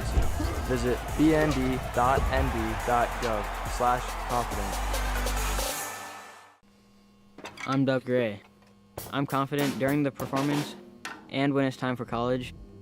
I'm confident Bank of North Dakota will help me make good student loan decisions. Visit bnd.nd.gov/confident. The Bison Booster Club, an organization that is rooted in their support of the activities within the Milner Public School District and the City of Milner. They pride themselves on their community involvement in local donations to area projects and sponsorships to help make their community a pleasant place to reside. If you have any questions or are interested in becoming a Booster Club member, you can check out the Bison Booster Club on Facebook or talk with any of the existing members. The Bison Booster Club, helping make their community a better place to live. At Enbridge, we believe sustainability is the foundation of our success. How well we perform as a steward of our environment, a safe operator of essential energy infrastructure, a good neighbor, and a diverse employer defines our success. Learn more about Enbridge's environmental, social, and governance commitments and our Indigenous Reconciliation Plan at enbridge.com.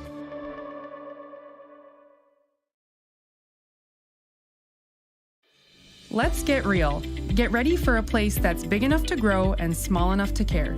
The University of Minnesota Crookston offers more than 35 majors, minors, and certificates. Earn a University of Minnesota degree, where you can make a difference in a close-knit community. Faculty become friends and friends feel like family. You don't need a big city, just big dreams. The University of Minnesota Crookston. Real, hands-on, and will get you ready for anything. Honesty, loyalty, integrity. At Bank North, we've remained true to these values for generations. They shape the way we do business, work with customers, and support our communities. We've been here for more than a century, helping people grow farms and businesses, finance homes, and pursue their dreams. It's values-based banking, and it's all about working together to strengthen the common threads that bind us together. Bank North, always true. The Milner Public School District has a long history of academic, artistic, and athletic achievement and is proud of the programs and education environment offered. A fully accredited educational system, Milner Public School District operates 2 separate school buildings, including Sundale Colony School. Over 85%, that's right, 85% of the graduates of Milner High School attend some form of post-secondary educational institution. You can find more information on the Milner Public School District online at milner.k12.nd.us. Milner Grain understands that agriculture is your livelihood, and we're committed to providing you with the highest quality of services to meet your farming needs. Milner Grain has a passion for our community and the farmers we serve. Milner Grain is locally owned and operated, plus has extended harvest hours. When you're looking for a partner in the field, look to Milner Grain. Call 701-427-5284 or check out Milner Grain's app with current up-to-date prices. Milner Grain is here to help you and your farm grow. And back here at halftime in Milner at Gaynor Field. Milner is the gateway to the grasslands here in Sargent County and the northeastern part of the county. And it is homecoming week for all 3 of the Sargent County schools. The Milner Public School in Milner, obviously, North Sargent in Gwinner, and Sargent Central in Foreman. So this week, like I mentioned earlier, homecoming, we have 3 kings with the 3 schools. We happen to have 3 kings, and you can see a couple of the vehicles of each of the town's homecoming court out there riding around saying hi to everybody out there. So the king from the North Sargent High School is Nick Hanson. Nick is the son of Paula and Derek. And he's also active. He's a guard in basketball. He does long and triple jump in track and field. Loves to hunt, fish, play with, and hang out with his friends and family. And he also has a twin brother named Nate, who's also on the team. The homecoming king over at Sargent Central is Athen Zernhelt. Athen is the son of Clint and Patsy. And he says his hometown is Dunbar. That would be his home township. If you all know where that is, Dunbar Township in Sargent County. He also does track and field, where he participates in shot put and the 400 meter. And he loves farming and hunting and hanging out with his friends as well. And the last homecoming king that we've got here from Milner Public School is John Kotke. John is the son of Jason and Lacey Kotke. He claims his hometown is Hamlin, which is no longer there, I don't think, on the map. But if you're familiar with Hamlin, you're one of probably few people. It is located on the far eastern side of Sargent County, right along the Richland County border. John does also participate in track and field, and he loves to hunt and cruise around with his friends and break stuff. And he's also a Sunday school teacher at the Milner Lutheran Church in town. He tells me that he's also good at figure skating, but I'm not sure that I believe him. Looking around here, I've got a few scoring updates that I can update you with here across the region. Score coming in from Maple River and Hatton Northwood. Maple River is up 26-6, and it is the end of the first half there. Wyndmere Lidgerwood is on top of Enderlin 53-6, and they've got about 1 minute to go left in the first half. And that game I was talking to you about earlier, the two 4-1 teams, North Prairie visiting Lemoore Litchville Marion. North Prairie is on top 28-12 with 8 minutes left in the third. Oh, we're doing birthdays. We got Rhonda Trainer's birthday tomorrow as well. Happy birthday, Rhonda. And Rhonda Trainer, it looks like her birthday is tomorrow. I heard that announced over to the Overcom. Rhonda is going to be the mother of James Trainer. Cogswell family. One more birthday. Wow, popular day today to have a birthday. And there it sounds like there's another. Pearson. Happy birthday. Tyler Pearson. Oh, Kyler. Oh. Kyler Pearson's birthday. All right, we'll give him a shout out as well. We'll be back here in just a few minutes, folks. Thank you. A game without a crowd is just a scrimmage. A performance without an audience is just a rehearsal. Without your presence, high school sports and the performing arts aren't possible. Ensure that these essential extracurricular activities continue to enrich the lives of students in North Dakota. Purchase a ticket to your local high school's game or performance. This message presented by the NDHSAA and the North Dakota Interscholastic Athletic Administrators Association. R&J Broadcasting Incorporated is hiring a full-time play-by-play sports announcer and broadcast sales representative. Duties include selling advertising time for radio, digital, video streaming, and regional cable TV. Play-by-play responsibilities include live play-by-play of local sporting events for radio, video streaming, and regional cable TV broadcasts. Wage plus talent and commission pay structure with full-time benefits package offered. For more information or to apply, email apply@rjbroadcasting.com. That's apply@rjbroadcasting.com. Back here in Milner, we'll give you a quick synopsis on how the game has gone so far. Obviously, our score is 35 Sargent County and 20 for Hankinson. In the first quarter, the Pirates ended up doing somewhat of an onside kick as they kicked the ball off first to the Bulldogs. They were able to retrieve that, but the Bulldogs acted quickly on that as James Trainer picked off a pass from Earl and went about 75 yards into the end zone. The point after was good by Jimmy. Jimmy is Bjarne Benson. And that gave the Bulldogs a 7-0 lead with 9 minutes and 14 seconds in the first quarter. And with 6 minutes and 1 second left, the Bulldogs did get a run in from Trainer, putting them up 13-0. The point after was no good. And with 35 seconds left in the first quarter, the Pirates did strike on a pass from Earl to Hubrig, and the extra point was no good.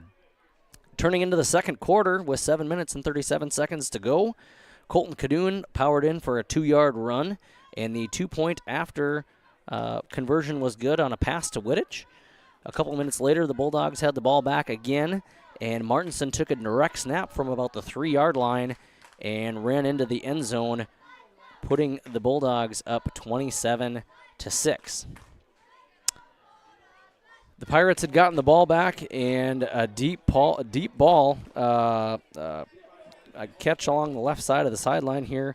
Hubrig was able to make a catch and was able to run from about 80 yards in to put the Pirates back up on the board, and the 2-point conversion was successful there on a nice grab in the end zone from Maidenwald.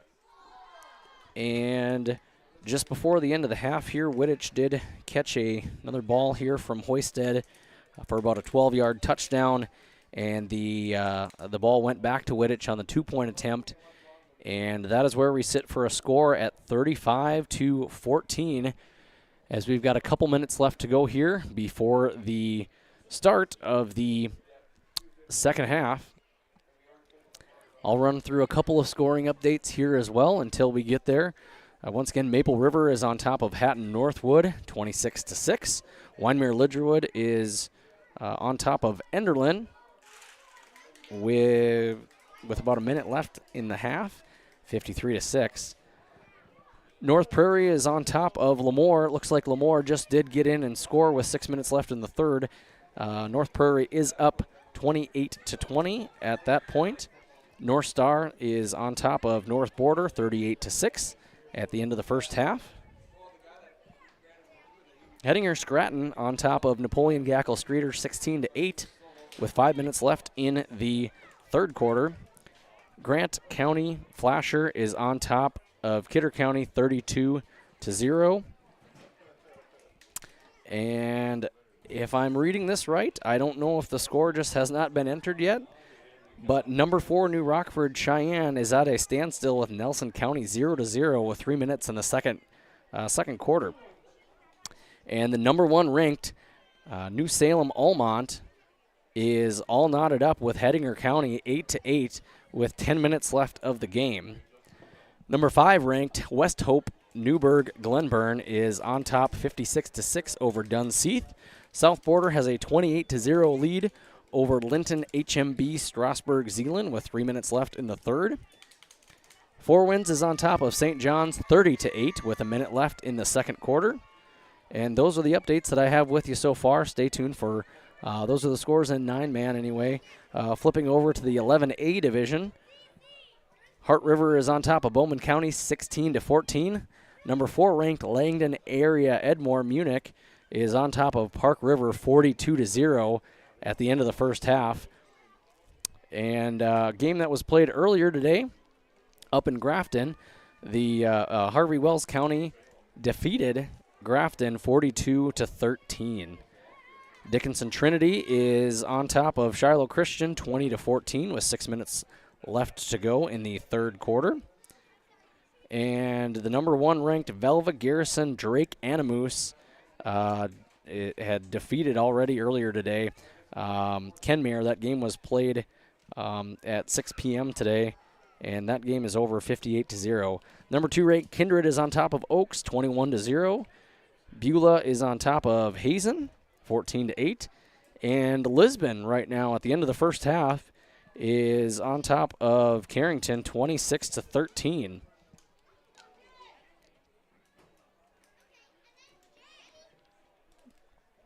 We'll take a quick break here before we start off the second half. This has been the halftime show here on your live event.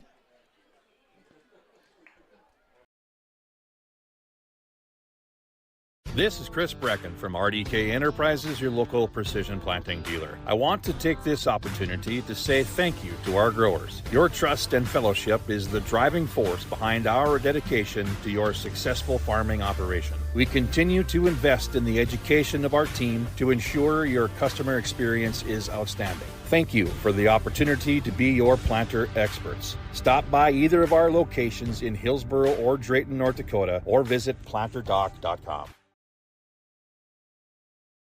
The Sargent Central Dollars for Scholars chapter is a nonprofit foundation that supports academic success in the community. The mission is to mobilize the community on behalf of post-secondary education success for the students. Dollars for Scholars chapters help hometown students achieve their educational goals by raising scholarship funds, establishing endowments, and more. For more information, scan the QR code on screen, stop by the Sargent Central School District, or find the Sargent Central Dollars for Scholars page on Facebook. Wallach Johnson Insurance is your friendly neighborhood team of qualified insurance professionals celebrating over 40 years of service. As an experienced independent insurance agency, they have access to highly rated insurance companies and can shop around to find you an affordable solution for farm, crop, business, home, and auto insurance. Visit them at one of their locations in Lisbon, Winter, or Rutland and get a free quote started today. For more Back here in Milner at Gaynor Field. The second half is about to begin here in just a minute. And the Bulldogs will kick it off first to the Hankinson Pirates.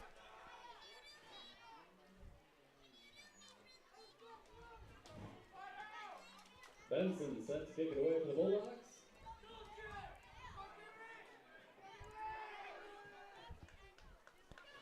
As Bjarne Benson set to kick off, Hubrig is out deep to receive, and the ball is low and picked up just before the 20-yard line by Hubrig, and he is met by Colton Cadoon. Oh, I'm sorry, that is Peyton Berg on the play.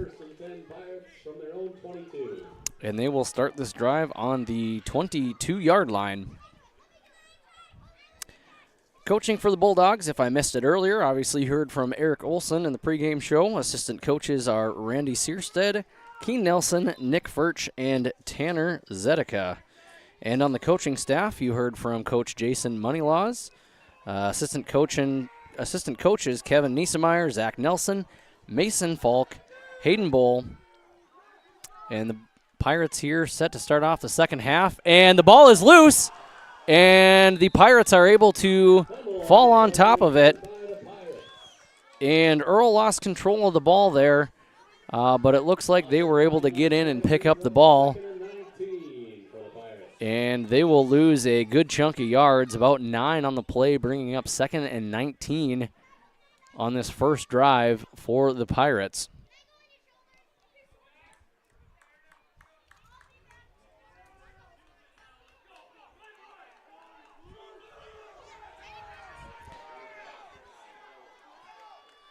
And the Bulldog defense and sideline making a little noise as they've got a long ways to go here. The Pirates have got a long ways to go here. Big stop to try and make here on second down. And they do an option off to the left, and that's Bull. He's got some room and is met by Cadoon. And that is enough for a first down. A big play by Bull on that option play off to the left, far side of the field. And the Pirates keep things alive here with 11 minutes to go left in the third quarter.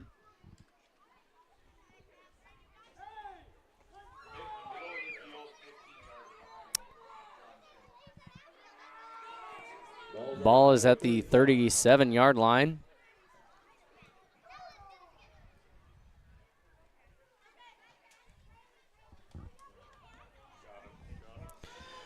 And the Pirates break out of their huddle, sending 2 receivers off to the right, 2 in the backfield with Earl, and he pitches it forward, and he breaks loose.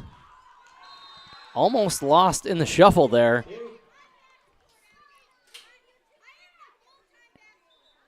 And we may have an injury on the field as the ball carrier is slow to get up. It looks like he's sitting up.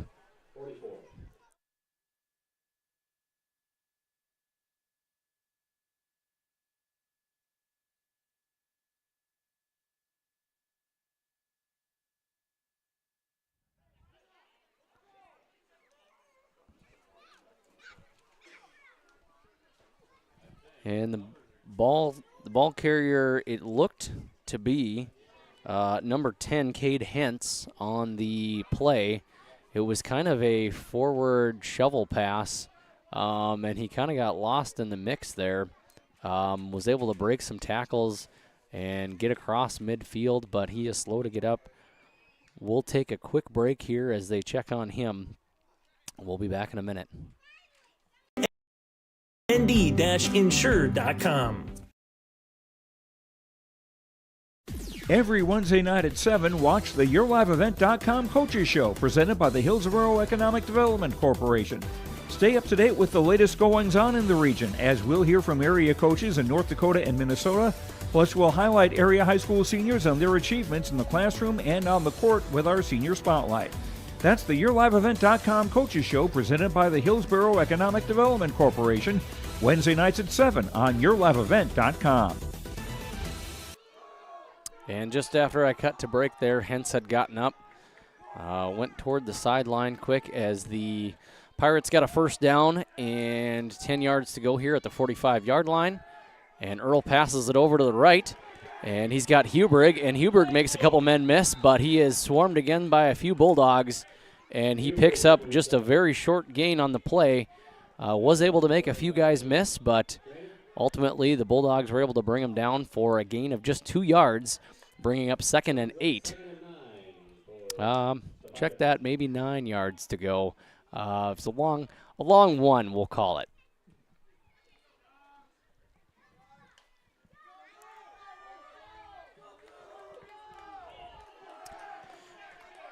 Pirates lined up in a tighter formation with both ends, 3 in the backfield, and Earl set to take a shotgun snap. And he hands the ball off to Huberg. Huberg cuts around on the left side, stays on his feet, but is met by a swarm of Bulldogs again. And he picks up about 3 to 4 yards on the play. And we'll have about a 3rd down and 5 yards to go for the Pirates. As Trainer checks off the field, it looks like he's got a little limp there. And number 15, Wyatt Degenstein, checks in for him as they check out Trainer.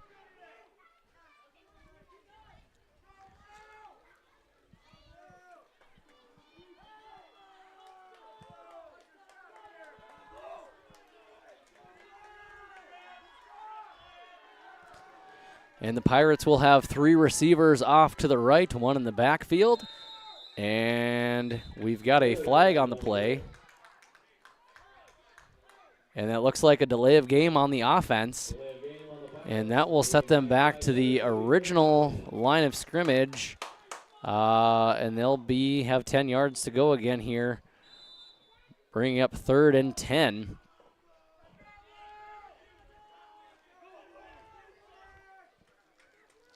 And they're quick to get to the line here this time. And once again, they got 3 receivers off to the right, 2 to the left. Earl, the lone in the back there, and he's met by a bunch of Bulldogs, and the ball comes loose. The ball comes loose, and they're going to call it a incomplete pass. And he was met by a whole pound full of Bulldogs there. We had Wittich in there. We had Kadoon, we had Wielander, all in on the play, putting a ton of pressure on Earl. And we'll be sitting at 4th down and 10 yards to go. And it looks like they're lining up in a punt formation. And Nick Hansen is set back deep to receive. We will see what they do. And they do get it off to the punter, and is almost met by Josh Wittich there. And it looks like Nick Hansen comes up with the ball. He makes a few people dance off to the left and gets through another man across midfield, makes another man miss, and he is down at about the 40-yard line. And that was a great return by Nick Hansen, able to shuffle around a few people as he collected the ball, kicking back out to the near side of the field, and gets across to the 40-yard line in Pirate territory. But we do have a flag on the play around about the 45-yard line. And we've got a tripping call on the Bulldogs, so that'll bring that back a little bit.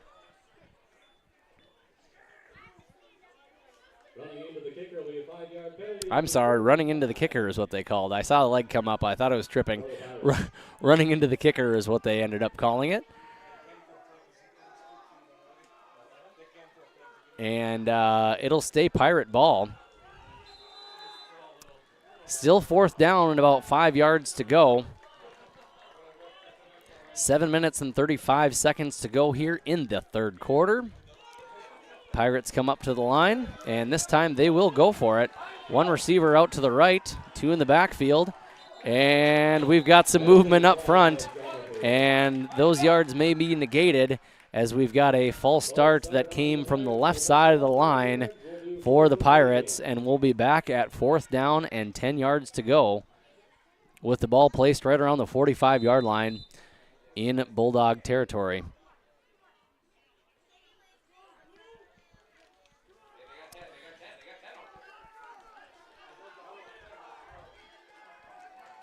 And the Pirates quickly send one off the field. They had 10 out there right away.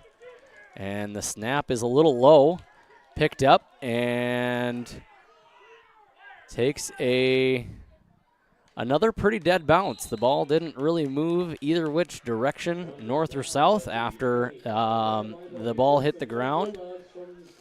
And the Bulldogs will take over right around the 25-yard line with 6 minutes and 54 seconds to go here in the third.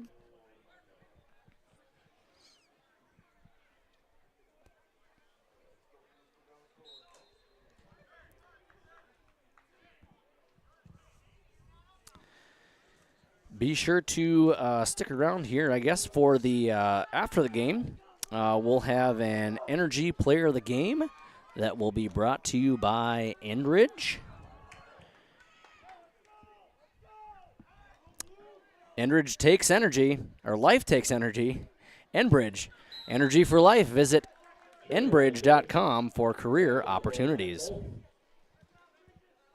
Gain of 4 on the play brings up 2nd and 6 for the Bulldogs.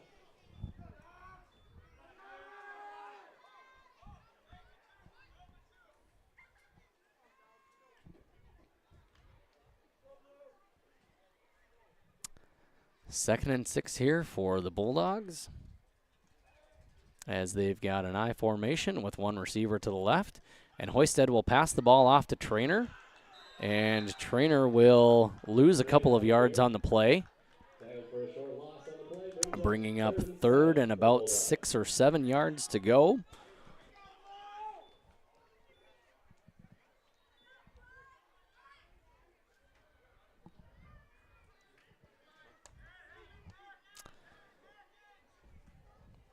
As Zernheld checks into the game, Martinson comes out, Hoisted comes in with the play call from Olson.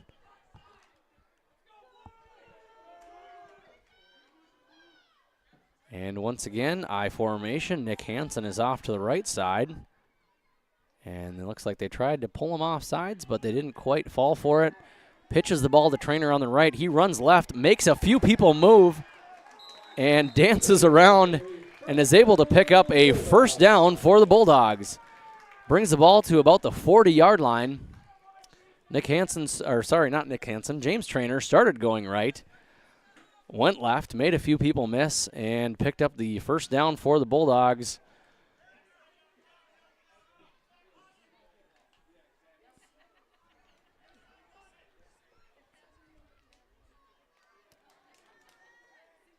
Once again, I formation with one receiver off to the far side. And a sweep, and gives it to Kadoon. Kadoon throws the ball downfield, and he's got Hansen open, but he cannot hold on to it. It was just a little too far for Hansen. That was a well-designed play there. Hansen was open but was maybe a half step short of being able to pick up that ball, and that'll bring us to 2nd down and 10 yards to go for the Bulldogs.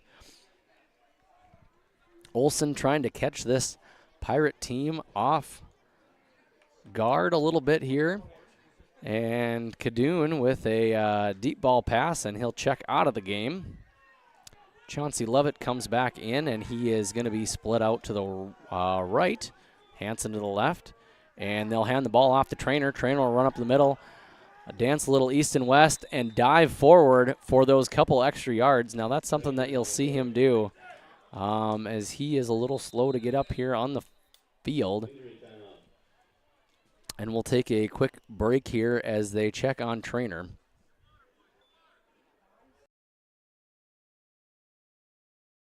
In Hope, North Dakota, we aren't just a town, we're a community, one that you can be proud of, where you and your family can grow. With available jobs, affordable housing, a golf course and pool, the Sportsman Club, and great educational opportunities. There hasn't been a better time to join the Hope community, ideally located between Fargo, Grand Forks, and Jamestown. For more information, go to www.hopend.com. Live, work, and play in Hope, North Dakota. If you want help from a firm that has integrity and respect, strives for excellence, and is interested in the betterment of the community, look no farther than Onstead Twitchell Attorneys. Our team of attorneys has dedicated and talented professionals who are committed to improving the lives of their clients and providing custom legal solutions with integrity and excellence. We have offices in West Fargo, Hillsborough, Maddox, Page, and Castleton. Or visit our website, www.onsteadlaw.com. The Milner Public School District has a long history of academic, artistic, and athletic achievement and is proud of the programs and education environment offered. A fully accredited educational system, Milner Public School District operates 2 separate school buildings, including Sundale Colony School. Over 85%, that's right, 85% of the graduates of Milner High School attend some form of post-secondary educational institution. You can find more information on the Milner Public School District online at milner.k12.edu. And back here after the injury timeout, Trainer did end up walking off the field. Bulldogs take a shotgun pass, and they do a horizontal pass over to Wittich, who runs over a Pirate and picks up a 1st down and gets across midfield. And the Bulldogs will have a fresh set of downs as... Could see here off the sideline, Trainer comes back up to the front. Looks like he's okay. Been a huge impact player here for the Bulldogs if you were listening in the games before. Trainer is new to the Bulldog football team as a junior. He did not play football since about 7th grade. Was too busy farming apparently, but he's been a huge asset to this Bulldog team. As Hoisted takes a direct snap, runs up the middle, and picks up a really nice gain. He'll be a couple yards short of the 1st down. It'll bring up 2nd and short. But James Trainer coming into the game was tied for leading total touchdowns for the Bulldogs. He had 7 coming into the game, and he picked up 2 more earlier today. And is also the leading rusher for the Bulldogs coming into tonight's game, averaging just under 87 yards per game.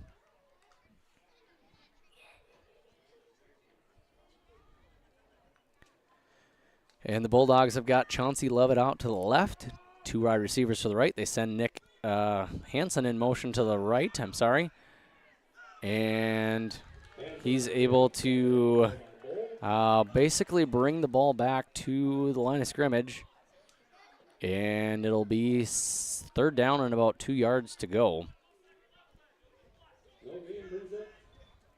3rd and 2 for the Bulldogs.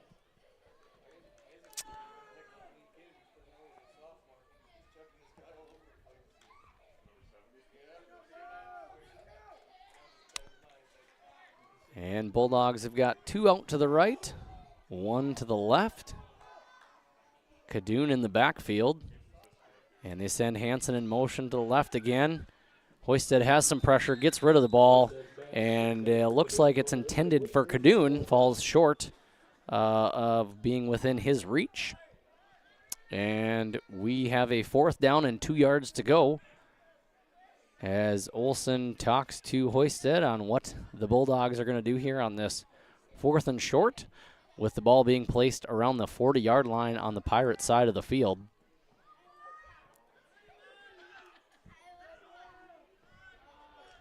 Two minutes and 40 seconds left to go here in the 3rd quarter. And they're lined up in the I with Hanson off to the left. And they hand the ball off to Trainer. And Trainer makes a couple people miss, dances in the backfield, able to find a seam, gets a 1st down for the Bulldogs before he is thrown out of bounds. And there is a penalty right around the middle of the field.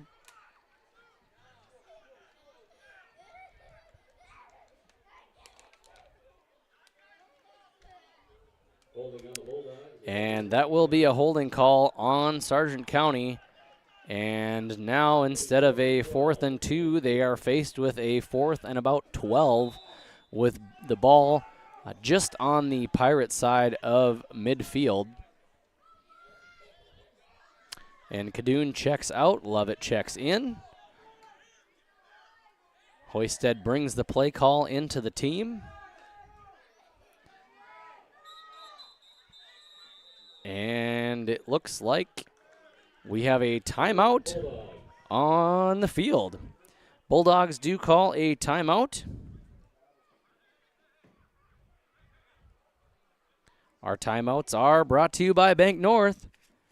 At Bank North, they take the community to heart, helping their customers achieve their financial goals while supporting and improving the great rural communities that they serve. They're more than just a bank. Bank North is a community partner that can always help, that can always count on you. It's values-based banking. To learn more, visit ibanknorth.com, member FDIC, and equal housing lender.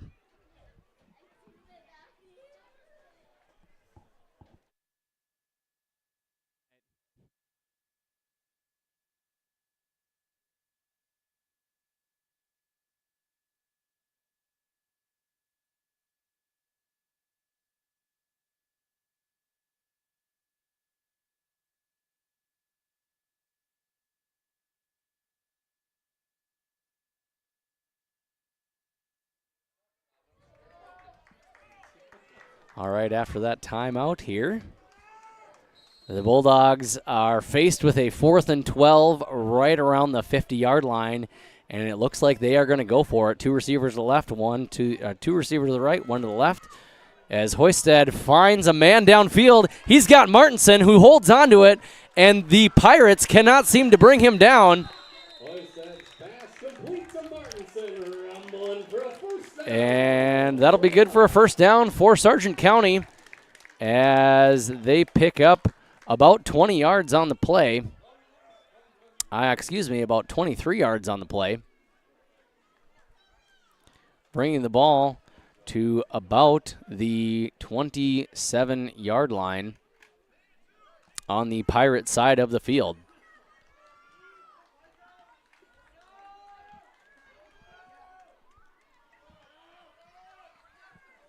Hoisted takes the pass. Off to the left. Gets it over to Wittich. Wittich makes a man miss. And another one miss. And he dives forward to about the 5-yard line. And that'll be another 1st down for the Bulldogs. But it looks like Wittich is a little hurt here on the play. They're going to give him a stretch. I know earlier in the year there was a lot of issues with cramping. That may seem to be root of a few issues here tonight. You tend to see that in the little bit warmer weather. Weather hasn't been too much of a factor. Beautiful night here tonight in Milner. Once again, earlier today was a high of about 73 degrees, mostly overcast, virtually no wind, about 7 miles an hour earlier today, about 6 miles an hour right now. And we've got a little bit cloudy skies, but we're sitting good here at 64 degrees. It's a beautiful night here for football in late September. And we'll take a real quick break here and be back as the Bulldogs have the ball here First down and goal to go.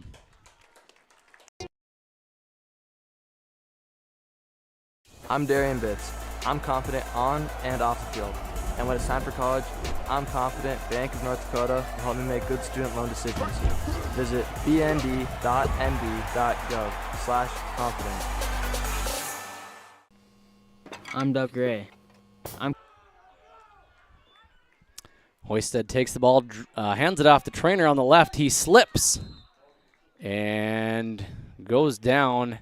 Trainer slips down. It'll be second down for the Bulldogs. And may have lost a little bit of yardage there.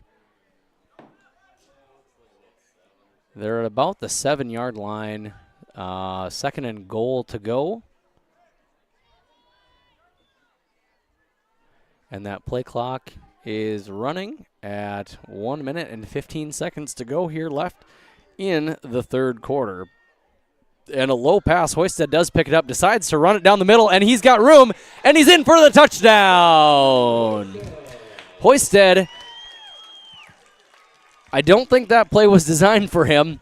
The snap was a little bit low. He was able to recover, and he had pressure enough from the outside coming in on him from that Hankinson Pirate defense, and he found a seam and took off for the end zone. And that's 6 more points on the board for the Bulldogs.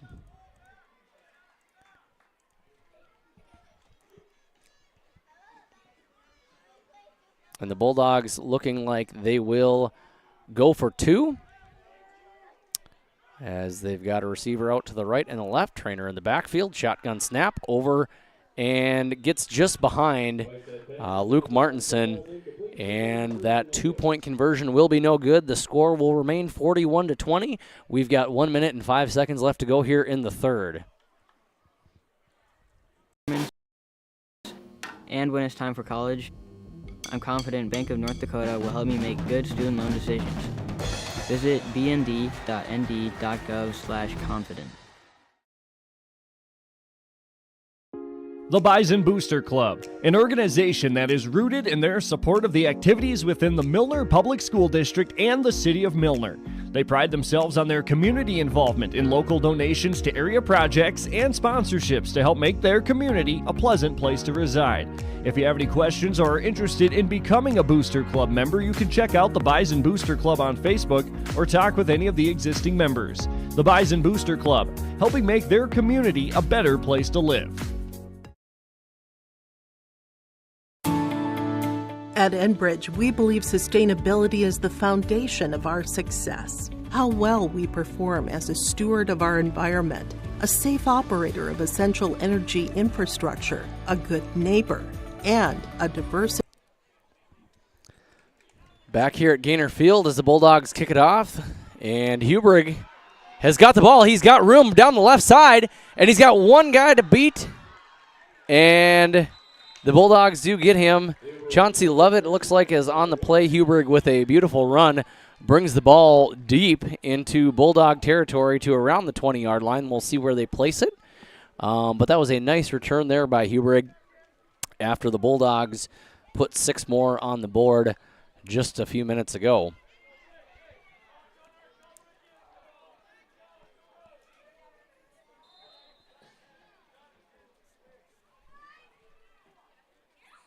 Ball's on the Bulldog 24-yard line.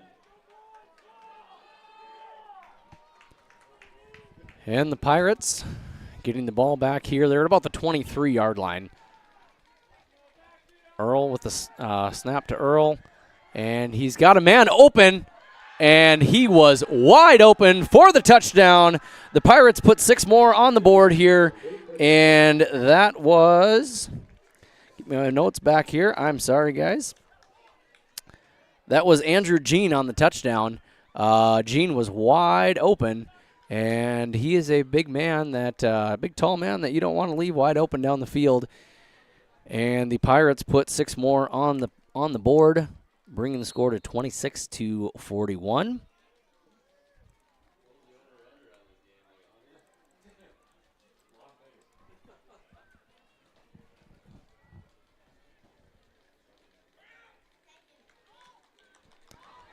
And the Pirates will go for 2 points here. And they've got a whole stack of receivers just in the slot to the right there as Earl dances around to the right, and he's met by a few Bulldogs, and he will get pushed out of bounds before he can get into the end zone, and the score will remain 41-26. Sargent County is on top of the Hankinson Pirates, 41-26 with 48.4 seconds to go in the third quarter.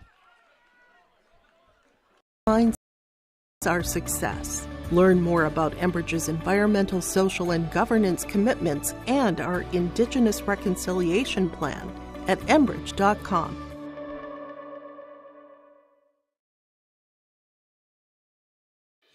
Let's get real. Get ready for a place that's big enough to grow and small enough to care. The University of Minnesota Crookston offers more than 35 majors, minors, and certificates. Earn a University of Minnesota degree, where you can make a difference in a close-knit community. Faculty become friends, and friends feel like family. You don't need a big city, just big dreams. The University of Minnesota Crookston. Real, hands-on, and will get you ready for anything. Honesty, loyalty, integrity. At Bank North, we've remained true to these values for generations. They shape the way we do business, work with customers, and support our communities. We've been here for more than a century, helping people grow farms and businesses, finance homes, and pursue their dreams. It's values-based banking, and it's all about working together to strengthen the common threads that bind us together. Bank North, always true. Pirates set to kick off. Short kick, fielded by Hanson. Hanson off on the near side. A couple of good blocks and makes a few people miss. He stays on his feet and is finally brought down. He'll have a little bit of forward progress and will be at the 46-yard line on the Bulldogs side of the field with 37 seconds left to go in the third quarter.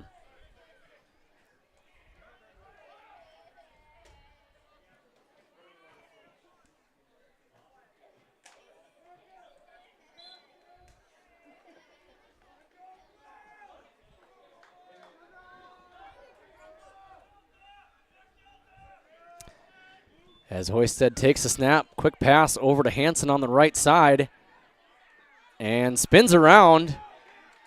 And he keeps going, and Hanson is not able to get brought down finally after picking up a first down into Pirate territory at the 41-yard line. A nice catch and run along with a spin move in there and a few little shuffles and a couple of missed tackles. Nick Hanson picks up the first down for the Bulldogs as it looks like time will probably expire here in the third quarter, as we've got 12 seconds and counting. And the Bulldogs get up to the line of scrimmage.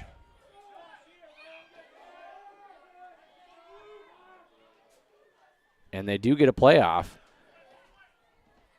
And that pass was intended for Trainer on the right side of the field, incomplete. And that is the end of the third quarter. Your score here from Milner at Gaynor Field. Sargent County Bulldogs 41. Hankinson Pirates 26.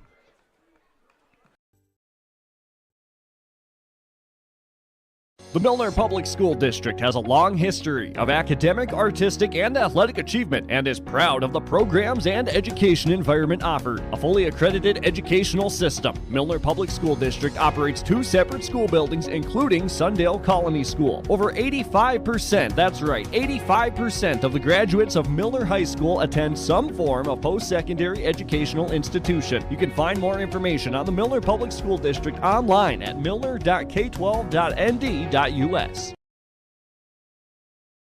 Milner Grain understands that agriculture is your livelihood, and we're committed to providing you with the highest quality of services to meet your farming needs. Milner Grain has a passion for our community and the farmers we serve. Milner Grain is locally owned and operated, plus has extended harvest hours. When you're looking for a partner in the field, look to Milner Grain. Call 701-427-5284 or check out Milner Grain's app with current up-to-date prices. Milner Grain is here to help you and your farm grow. A game without a crowd is... Back here to start the fourth quarter as Hoisted takes a snap. And the pass is juggled and caught on the left side of the field by Martinson for a 4-yard gain on the play. 3 to 4 yard gain on the play. Brings up third and about 7 yards to go.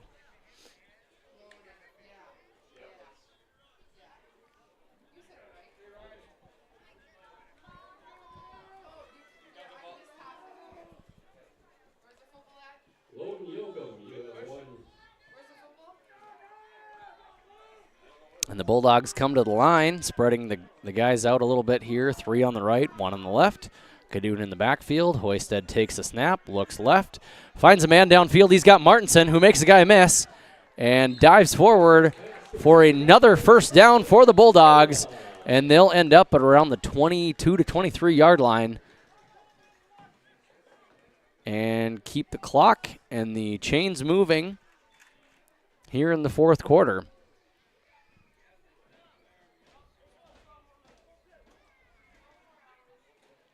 As Trainer comes in, Kadoon comes out. Hoisted takes the play call in from Olson, and the Bulldogs break their huddle.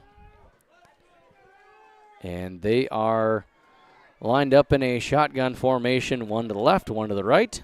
Hoisted takes it, hands it off to Trainer. Trainer picks up a couple yards on the play. About 1 yard on the play. Bringing up second and a long 9. Brings up second and 9 for the Bulldogs.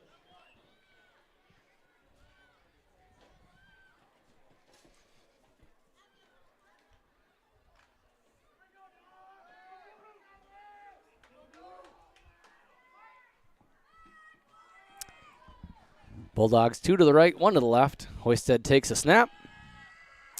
Looks right, finds Chauncey Lovett, and Lovett dances and makes a few people miss, and he dives forward into the end zone for a touchdown. Chauncey Lovett made a few men miss there and dives forward to put 6 more on the board for the Bulldogs.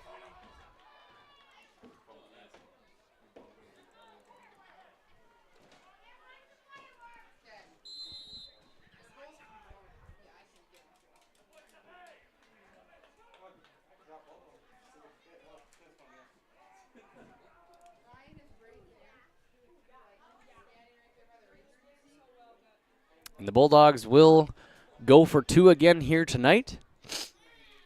Wide receivers out to both sides. Hoisted takes the snap, and he waltzes into the end zone for a 2-point conversion. That is good, putting 2 more points back on the board for the Bulldogs. Your score here from Gaynor Field, Sargent County 49, Hankinson Pirates 26. We've got 9 minutes and 51 seconds left to go here in the ball game. We'll be back in a minute. A performance without an audience is just a rehearsal.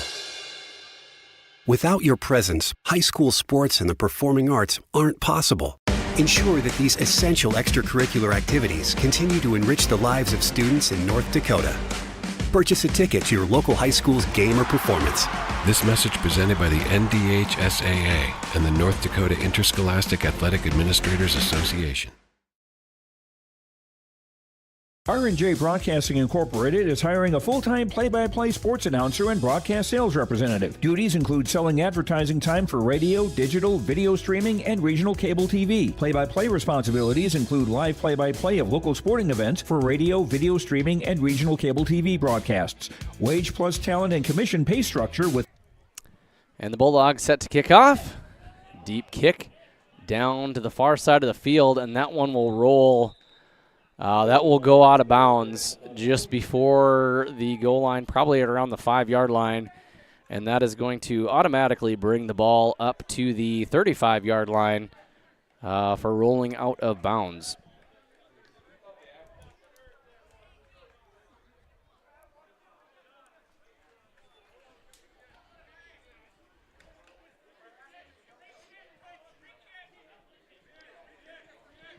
Pirates have chosen to re-kick. And it looks like the Hankinson Pirates have actually chose for the Bulldogs to re-kick. They have the option of either taking the ball at the 35 or having the Bulldogs re-kick that football to hopefully give them a few more yard advantage here, as they've got some athletic kids out there in the backfield. Looks like Bowl and Hubrig are back there. Set to receive. Bjarne Benson kicks the ball off again, and that's a good kick. Goes right into the arms of Hubrig, and he takes the ball up the middle, and it was a wash, folks. He ended up at around the 35-yard line anyhow, where the Pirates will take over with 9 minutes and 46 seconds remaining in this ball game. Ball is on the Pirate 35.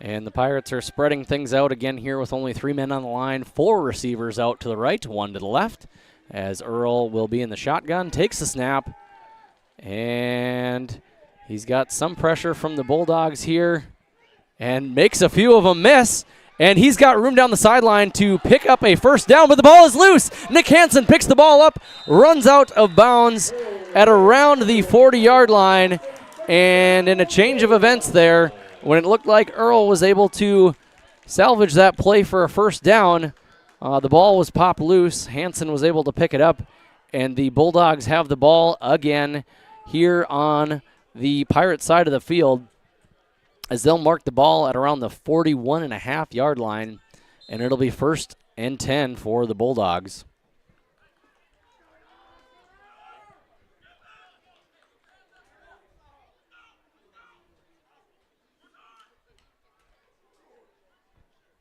Coach Moneylas on the other side of the field with a few words of encouragement for this defensive squad.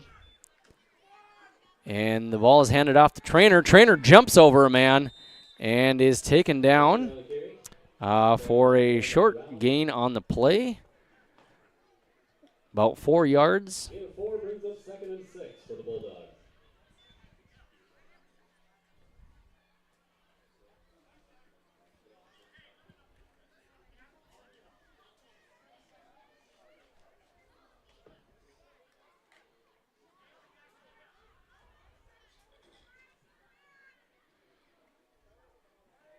Bulldogs line up in the eye with the receiver to the left. And Hoisted will look downfield. And the ball is intercepted. That is the quarterback to quarterback here as Earl gets the ball and gets to about the 46-yard line on the Pirate side of the field. And a little bit of serendipitous play there as as Earl had lost the ball and was able to come back and get the ball back and put them back in position to put some more points on the board as Earl scrambles out to the right and the ball is thrown away, fallen short of the intended receiver that is off to the far side of the field. Numbers are getting a little hard to read here, but I believe that was Hubrig was the intended receiver on the far side of the field. That'll be bring up 2nd and 10 for the Pirates at the 46-yard line.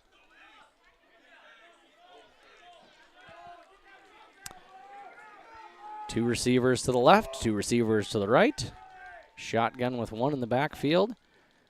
And Earl tries to draw an offsides on the Bulldogs, and it looks like it goes against them. And they'll push the ball back another 5 yards, bringing it to 2nd and 15 for the Pirates.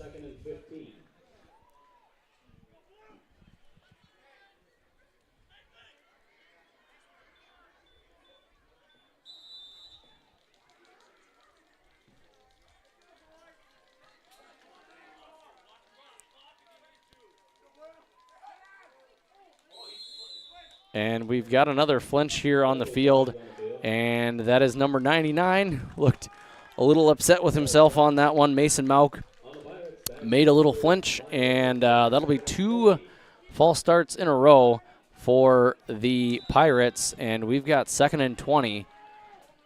Lining up still in that same formation with 2 to the right, 2 to the left, and 1 in the backfield as Earl takes the snap. Quick pass over to Hubrig, and is able to pick up a couple of yards on the play, about 5 yards on the play, bringing up 3rd and 15 yards to go for the Pirates. Same formation again. Earl takes the snap, drops back, and throws the ball deep downfield. And it is once again Andrew Jean with the play.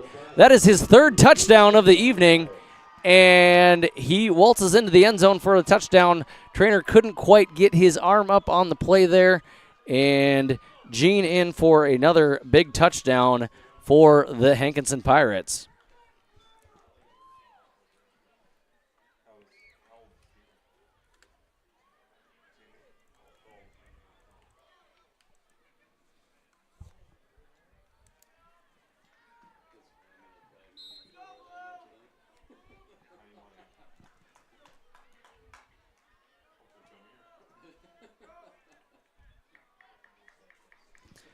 And the Pirates will set up for attempting a 2-point conversion as they are heavy on the right side of the field there with wide receivers.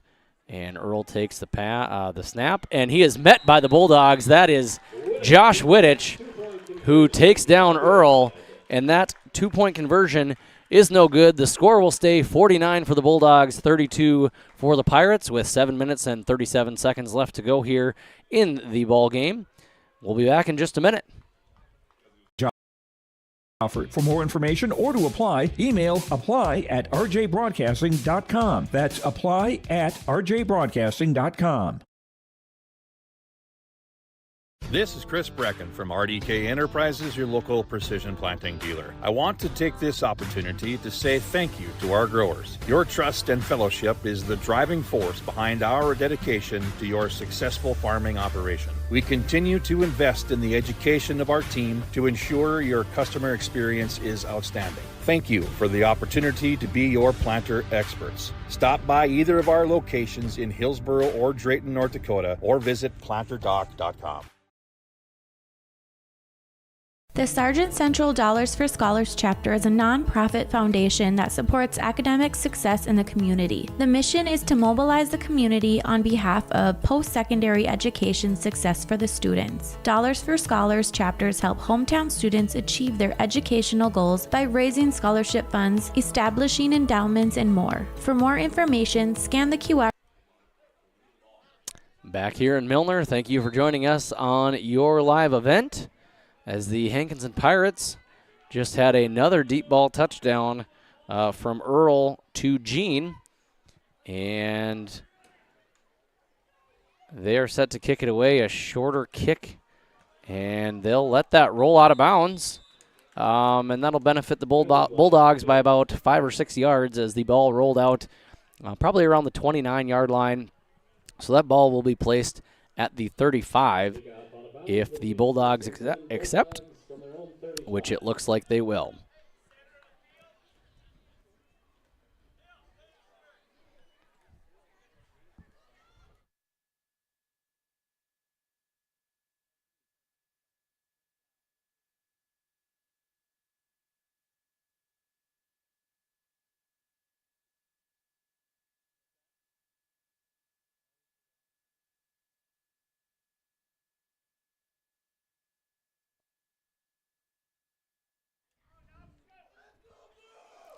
Bulldogs beginning their drive here in the fourth quarter at the 35-yard line on their side of the field. And Hoisted fumbles it a little bit. Is able to get it off to Hanson on a sort of a pitch. And the Bulldogs are going to end up losing. Well, they might have given them a little yardage there on the forward progress. And they'll keep the ball pretty much right at the beginning of where they were here before that play. So 2nd and 10 for the Bulldogs.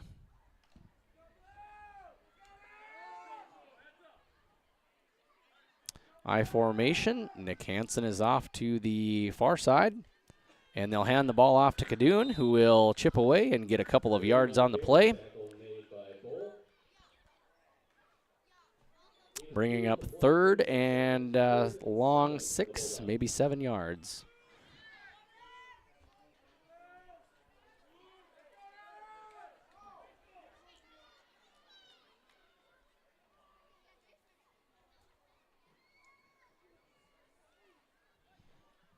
And up here tonight, I'd like to thank Breeze Wieslander running the camera. The 7th grader, right, out of Milner Public School, younger brother of Grady Wieslander. The products of Delamere, I guess.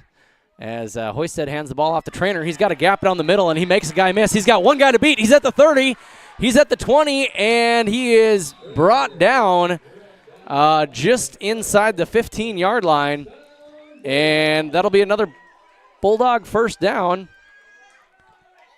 And they'll mark it around the 12-yard line with 6 minutes to go. And the clock will continue again as after they set the ball.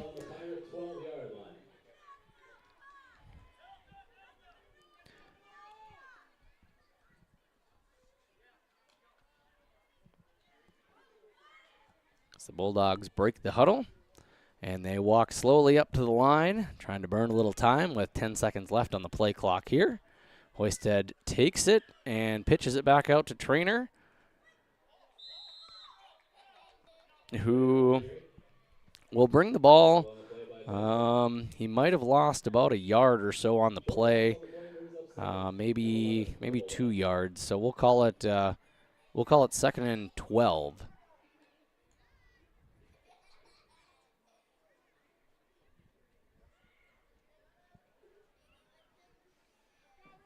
And once again, be sure to stick around for after the game. We will try and catch the winning coach here at least.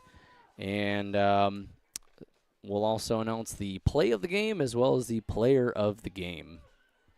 As the ball goes to Trainer again, and he's got a seam up the middle, and he walks into the end zone for another touchdown. That is his 3rd touchdown of the day. James Trainer on a 13-yard run, I suppose, up the middle, and the fireworks. We heard another boom here out in Milner with 4 minutes and 50 seconds left.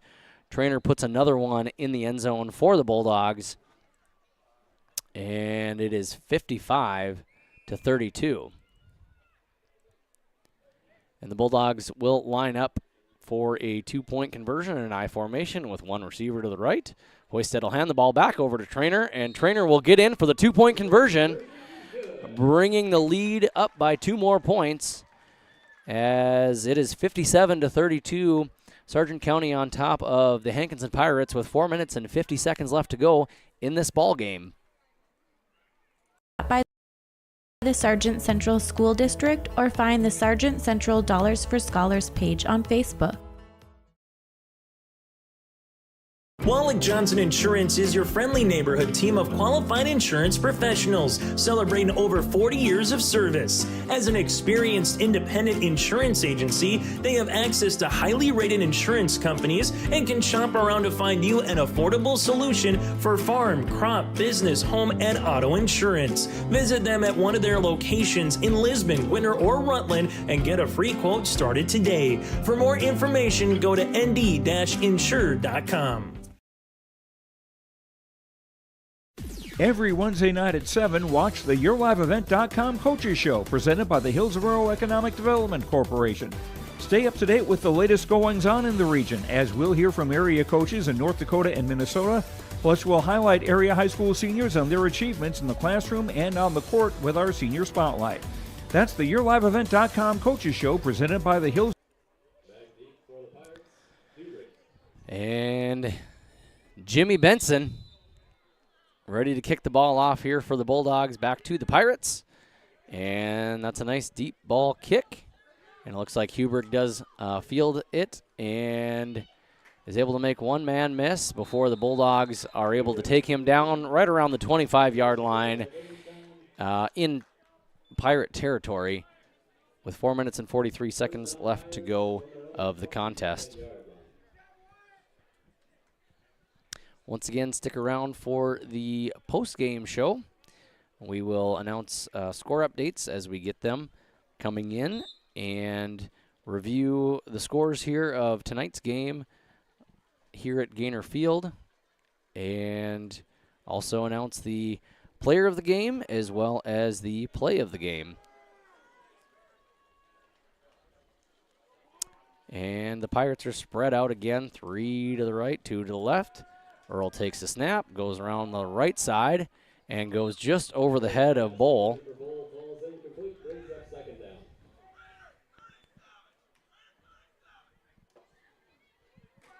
And it'll be 2nd and 10 yards to go for the Pirates. Clock stops.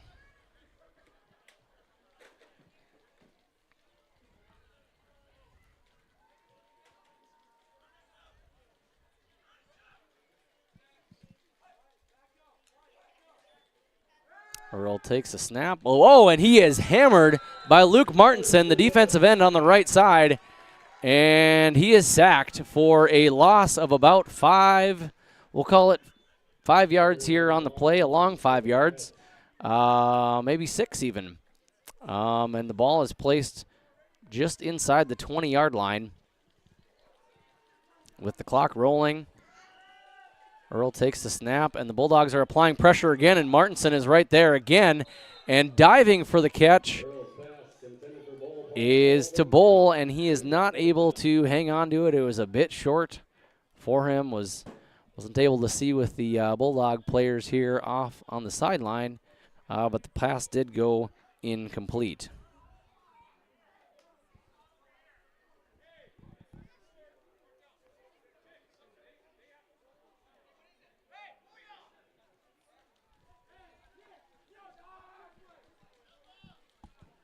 Pirates back out there in a 4th and 15 situation.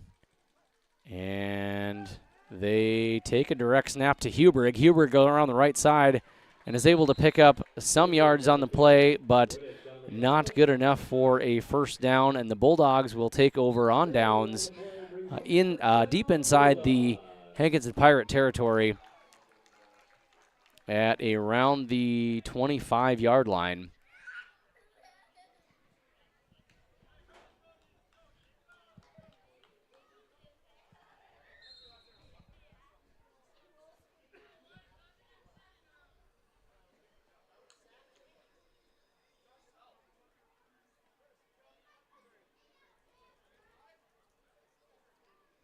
And Hoisted takes the play call in as Cadoon checks out.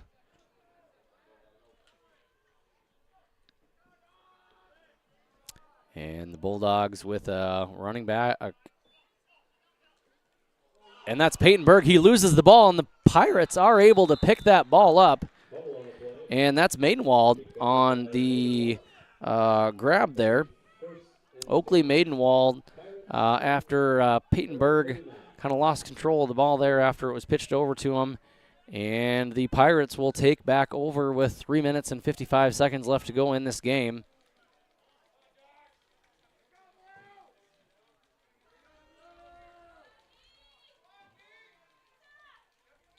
After a short possession there from the Bulldogs, Pirates get the ball back and lost just a few seconds on the play clock, really. As Earl takes it on the keeper off on the far side of the field and does get out of bounds to stop the clock with 3:47 to go.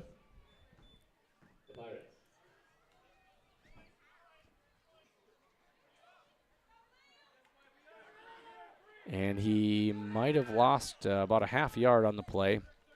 2nd and 10. Earl takes the snap, looks off to his left, is able to find Huberg. Huberg goes around the outside, and Cadoon misses, and he is pushed out of bounds by Athens Zernheld. And they'll mark him at about the 43-yard line on the Bulldog side of the field. And once again, clock stops as he was out of bounds. And Pirates have 3 to the left, 2 to the right. Earl in the back, and low snap, but he gets it. And Martinson is there, followed by Kotke and Wielander, and he is forced to get rid of the ball, and that is going to be a flag on the play for intentional grounding, as there was no wide receiver in the area.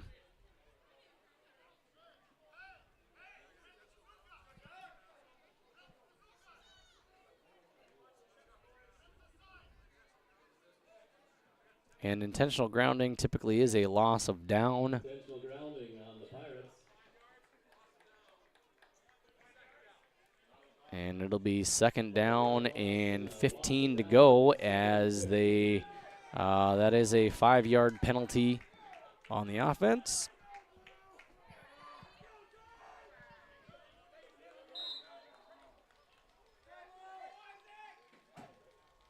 As he takes a snap, looks off to his right. Kotke in there. And here comes Berg from the other side and brings him down. Coming from the other side of the field. He'd sniffed that one out, and bringing the Pirates back to about the 40-yard line on the other side of the field. And the Pirates have a mile to go here on 3rd and long, as they do take a timeout.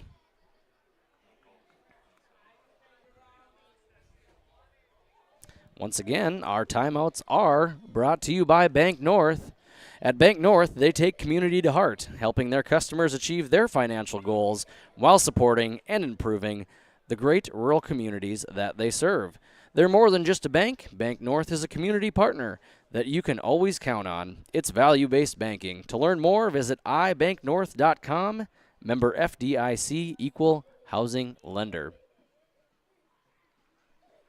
3 minutes and 13 seconds left to go, and it is 3rd and 28 for Coach Moneylas and his Pirates, as right now they are behind by 25 points here, and it looks like the Bulldogs will move on likely to 6-0 on the season, and the Pirates will likely fall to 3-3 on the year and 3-2 in Region 1 play. And the Pirates are going to have 4 receivers out on the left and 1 out on the right. And the ball is, the snap was, it didn't even look like it hardly got off the ground. And the Bulldogs look like they, no, it was the Pirates that did fall on that. Pirates will keep the ball as the clock keeps rolling. They lose a few more yards on the play, so it is 4th and 33. And looking to see what they can sort of muster up here, as Earl passes the ball deep, and Berg is there, deflected away, and the Bulldogs will take over on downs with 2 minutes and 40 seconds left to go here of this game.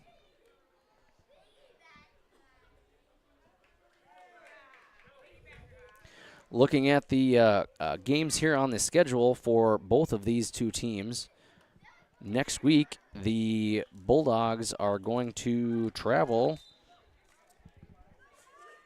If I can get my schedule in front of me here. Got too many papers, folks, too many papers. Here we go. The Bulldogs are going to travel over to Enderlin to take on the Eagles. And the Hankinson Pirates are going to host the Lemoore Litchfield Marion Lobos. Bird on the carry. They have 2 on the play, brings up 2nd and 8.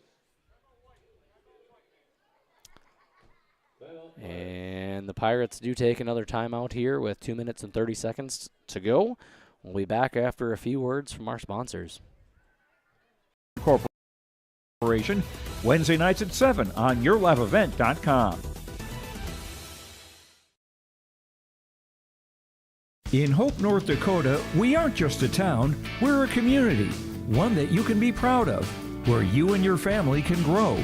With available jobs, affordable housing, a golf course and pool, the Sportsman Club, and great educational opportunities. There hasn't been a better time to join the Hope community, ideally located between Fargo, Grand Forks, and Jamestown. For more information, go to www.hopend.com. Live, work, and play in Hope, North Dakota. If you want help from a firm that has integrity and respect, strives for excellence, and is interested in the betterment of the community, look no farther than Onstead Twitchell Attorneys. Our team of attorneys has dedicated and talented professionals who are committed to improving the lives of their clients. Back here at Gaynor Field, 2nd and 8 for the Bulldogs, as they hand the ball off to Cadoon up the middle, and Cadoon runs, makes a few guys miss, and he's going out around the outside, and he is gone. Colton Cadoon with his 2nd touchdown of the day. Kaboom Cadoon scores on a nice run up the middle, scurries around the outside, and in for the touchdown with 2 minutes and 19 seconds left to go in this game, and the Bulldogs have 63 points on the board against the Pirates.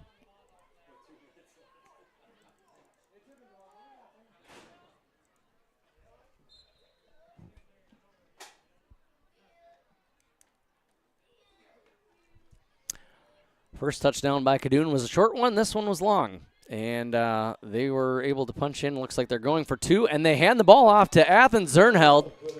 And Athens Zernheld wearing number 55. You don't see that number carrying the ball too often. But, hey, we've got to make his day here on this homecoming day. And the fireworks continue here in Milner.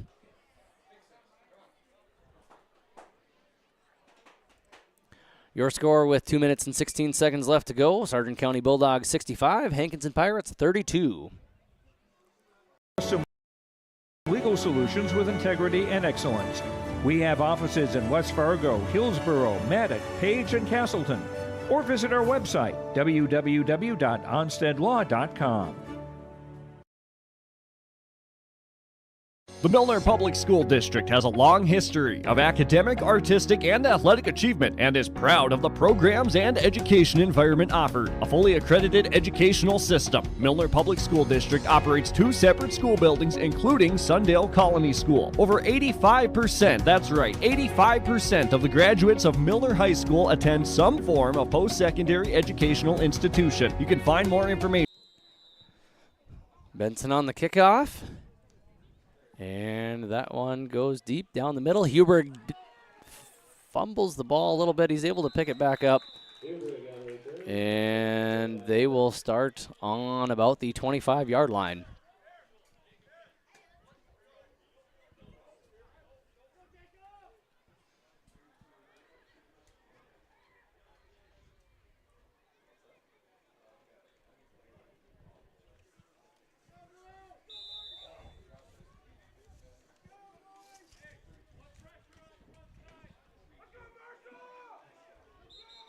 Athens Zernheld on that 2-point conversion, as we discussed earlier over the halftime. He was the homecoming king for Sargent Central, excuse me. So able to give him a little extra love here on this day. Normally doesn't carry the ball, but what the heck? It's homecoming. Got to let the king do what he wants, right? And we've got another timeout here on the field. 2 minutes and 1 second left to go.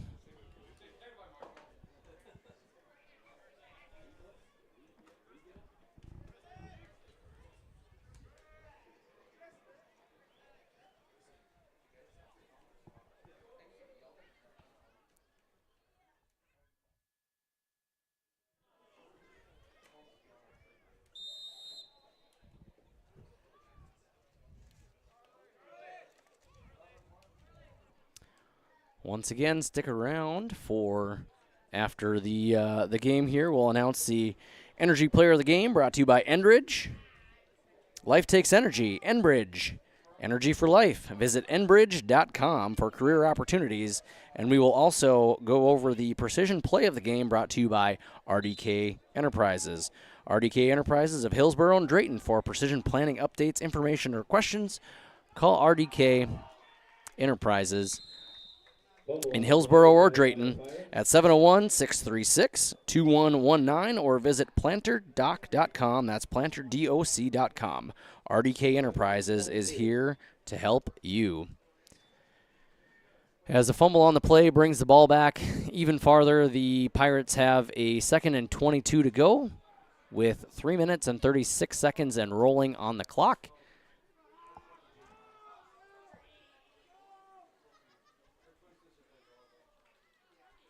And they're letting the clock kind of roll down here a little bit. And we've got some of the second string team in here, it looks like. In the backfield there, that was going under center was for the Hankinson Pirates, number 5, Parker Folk. He's the sophomore.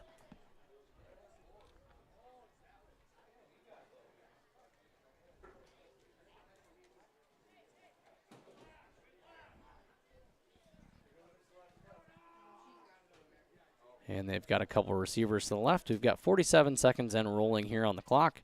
Play clock down to about 7 seconds. And they're going to bring it right down with 3 seconds left here. And Falk will keep the ball. Makes a nice little run. A few guys miss and picks up about 5 or 6 yards on the play. But it will also bring up 4th down. So we'll have a 4th and long. And the play clock appears to be down to 18 seconds, and that will probably do it. They'll stay on the field here.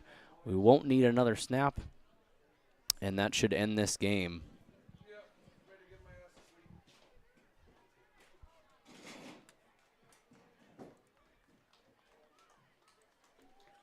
The final score.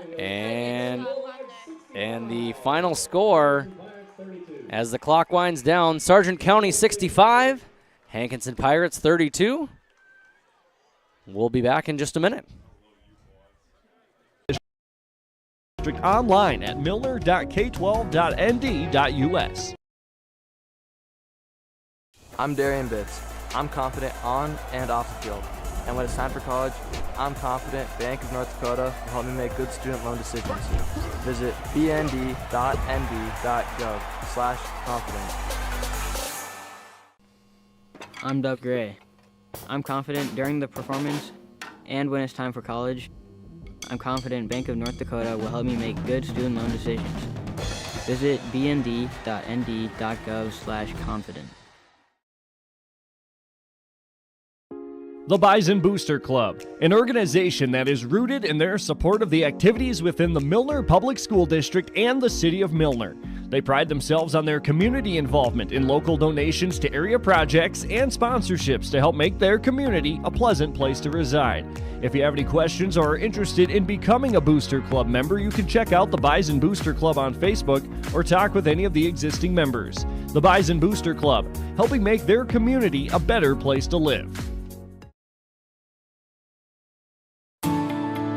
At Enbridge, we believe sustainability is the foundation of our success. How well we perform as a steward of our environment, a safe operator of essential energy infrastructure, a good neighbor, and a diverse employer defines our success. Learn more about Enbridge's environmental, social, and governance commitments and our Indigenous Reconciliation Plan at enbridge.com. All right, back here at Gaynor Field.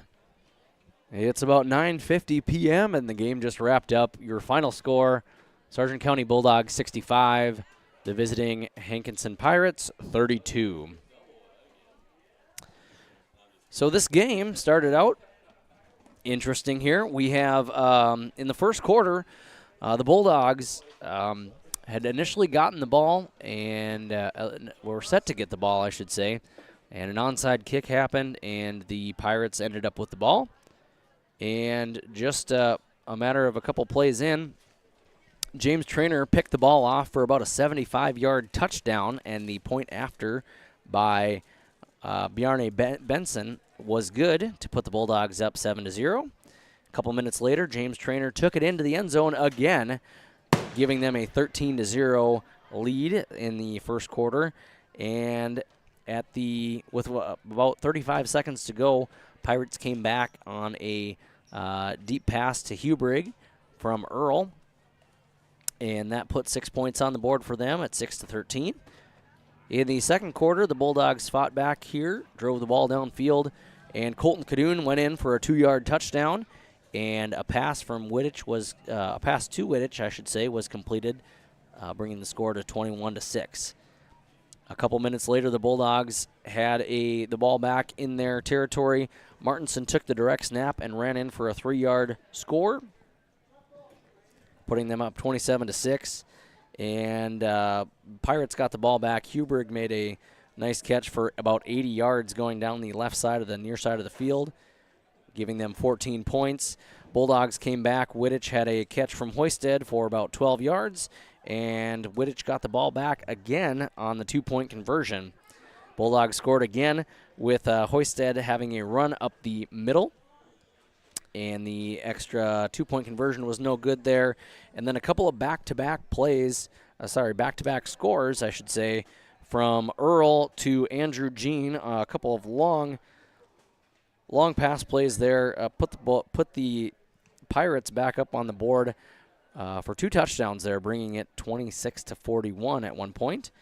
And then it was all Bulldogs essentially from there. Hoisted had a pass over to Lovett in the fourth quarter on the right side here of the field. Andrew Jean did get another touchdown. He had 3 on the day for the Pirates in the fourth quarter, giving them 32 points.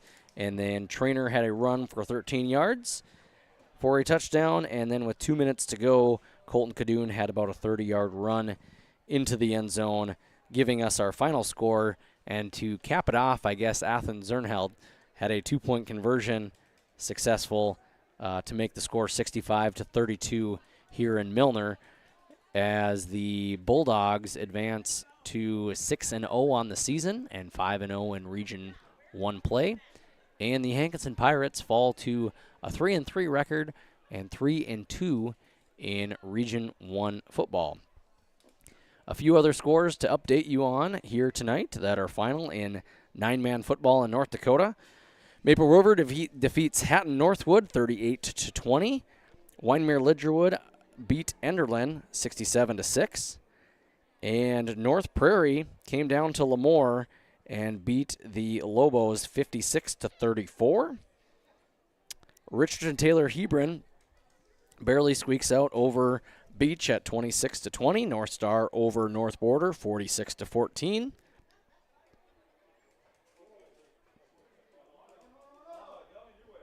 New Rockford Cheyenne remains undefeated, I guess, here again. They're the number 4 ranked team, and they come out just on top of Nelson County 8-6. And the number 1 ranked team in the state, New Salem Almont, falls short of Hettinger County 14-8 in final overtime. And looking at that tells me next week we might see the Sargent County Bulldog team here that just won today possibly squeak into that number 1 spot here for the first time this season. West Hope Newburgh Glenburn, the 5th-ranked team, defeats Dunseith 62-18. Midway Minto beats Larimore 48-44 in a close, high-scoring game over there. And the number 3-ranked South Border defeats Linton HMB Strasburg Zeeland 34-6. Scooting over to the 11A class, Bowman County over Heart River, 22-16. The number 4-ranked Langdon Edmore Munich defeats Park River, 42-0. The number 3 and number 5 ranked teams matched off in 11A football. Dickinson Trinity comes out on top, 33-14 over Shiloh Christian. And the number 1 team, Velva Garrison Drake Animus, defeats Kenmare Bowbells Burke Central 58-0. Other area scores, Lisbon defeats Carrington 32-27. And the number 2 ranked team, Kindred, on top of Oaks 21-0 is the final score over there. Ellendale Edgeley Cullum over the Oak Grove Grovers, who are an independent team this year. They defeated Oak Grove 62-8. We'll be back here in just a few minutes. We'll try and catch Coach Olson, and we will announce our player of the game as well as the play of the game.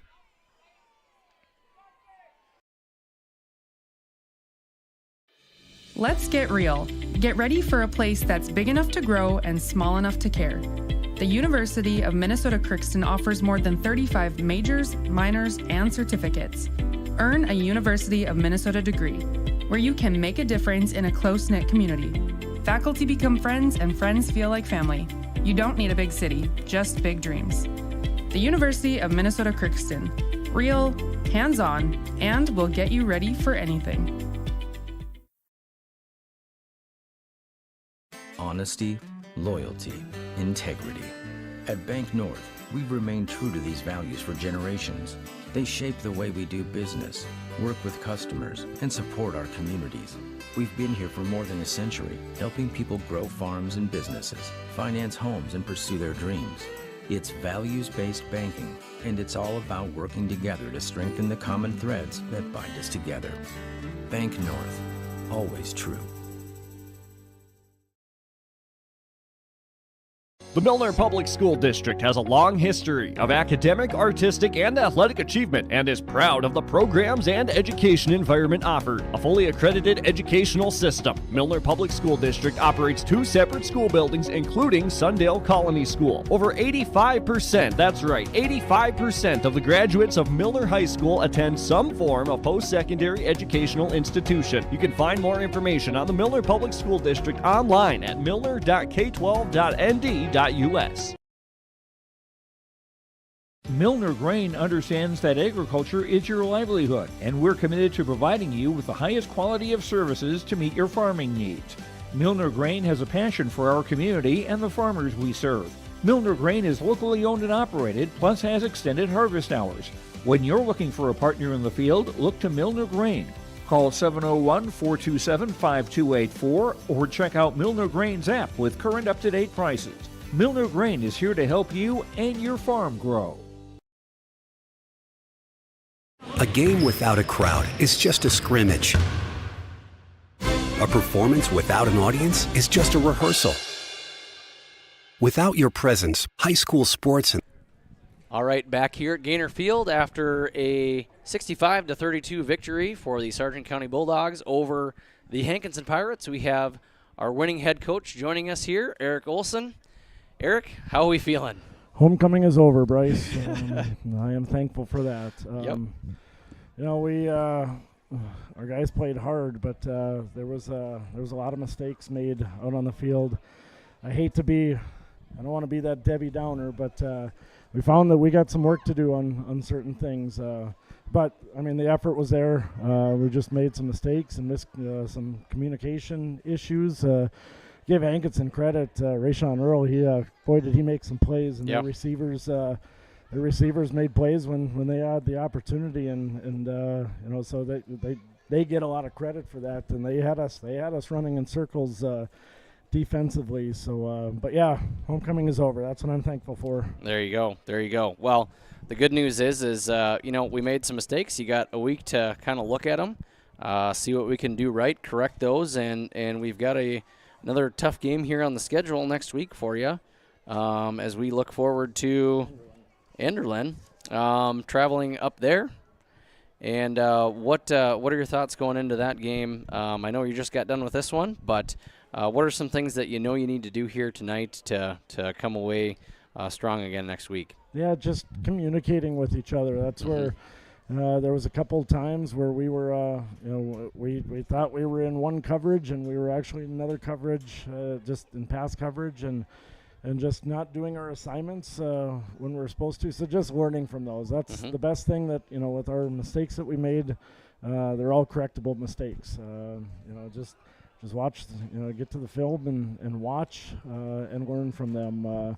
Enderlin, and they haven't had the best year so far, but just like Hankinson, teams, we got a bullseye on our back, and teams are they're gunning for us.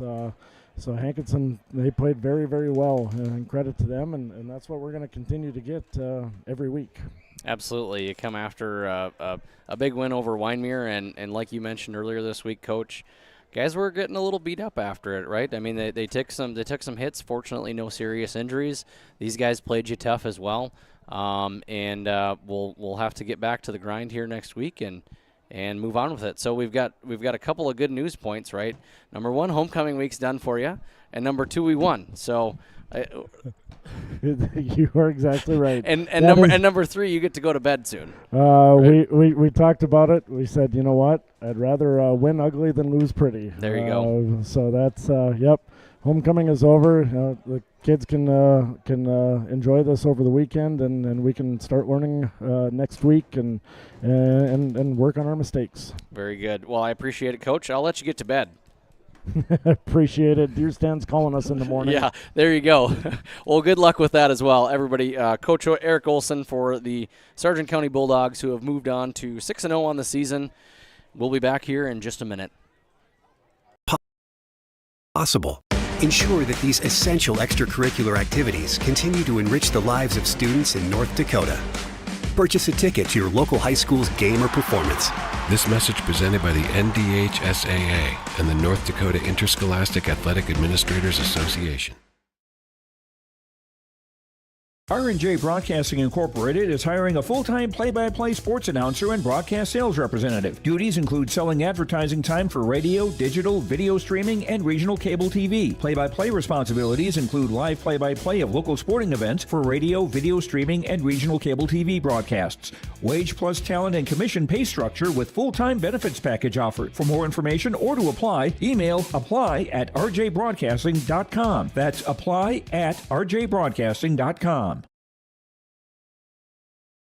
This is Chris Brecken from RDK Enterprises, your local precision planting dealer. I want to take this opportunity to say thank you to our growers. Your trust and fellowship is the driving force behind our dedication to your successful farming operation. We continue to invest in the education of our team to ensure your customer experience is outstanding. Thank you for the opportunity to be your planter experts. Stop by either of our locations in Hillsboro or Drayton, North Dakota, or visit planterdoc.com. The Sargent Central Dollars for Scholars chapter is a nonprofit foundation that supports academic success in the community. The mission is to mobilize the community on behalf of post-secondary education success for the students. Dollars for Scholars chapters help hometown students achieve their educational goals by raising scholarship funds, establishing endowments, and more. For more information, scan the QR code on screen, stop by the Sargent Central School District, or find the Sargent Central Dollars for Scholars page. All right, folks, just a few more things here tonight. We've got to announce the Energy Player of the Game, brought to you by Enbridge. Enbridge, life takes energy. Enbridge, energy for life. Visit enbridge.com for career opportunities. And that Enbridge Player of the Game is going to go to James Trainer. James Trainer with 3 touchdowns on the day, an interception for 75 yards, a touchdown run in the first quarter to kind of get things rolling here for the Bulldogs, and to put a nail in the coffin here in the fourth quarter, also a 13-yard touchdown run from him. And oddly enough here, folks, we are going to announce the play of the game, precision play of the game, who's going to also be that same player. So the precision play of the game brought to you by RDK Enterprises. RDK Enterprises of Hillsboro and Drayton. For your precision planting updates, informations, and questions, contact RDK Enterprises of Hillsboro and Drayton at 701-636-2119 or visit planterdoc.com. That's planterdoc.com. RDK Enterprises is here to help you. So that precision play of the game is, once again, going to go to James Trainer on his about 75-yard interception at the beginning of the game that went for a touchdown to help get this Bulldog team off and running as they march on to victory here for their homecoming in Milner and cap the game off with a 65-32 win over the Hankinson Pirates. That'll do it here from your live event. Thank you all for joining me. I am Bryce Hogness. We will see you next time.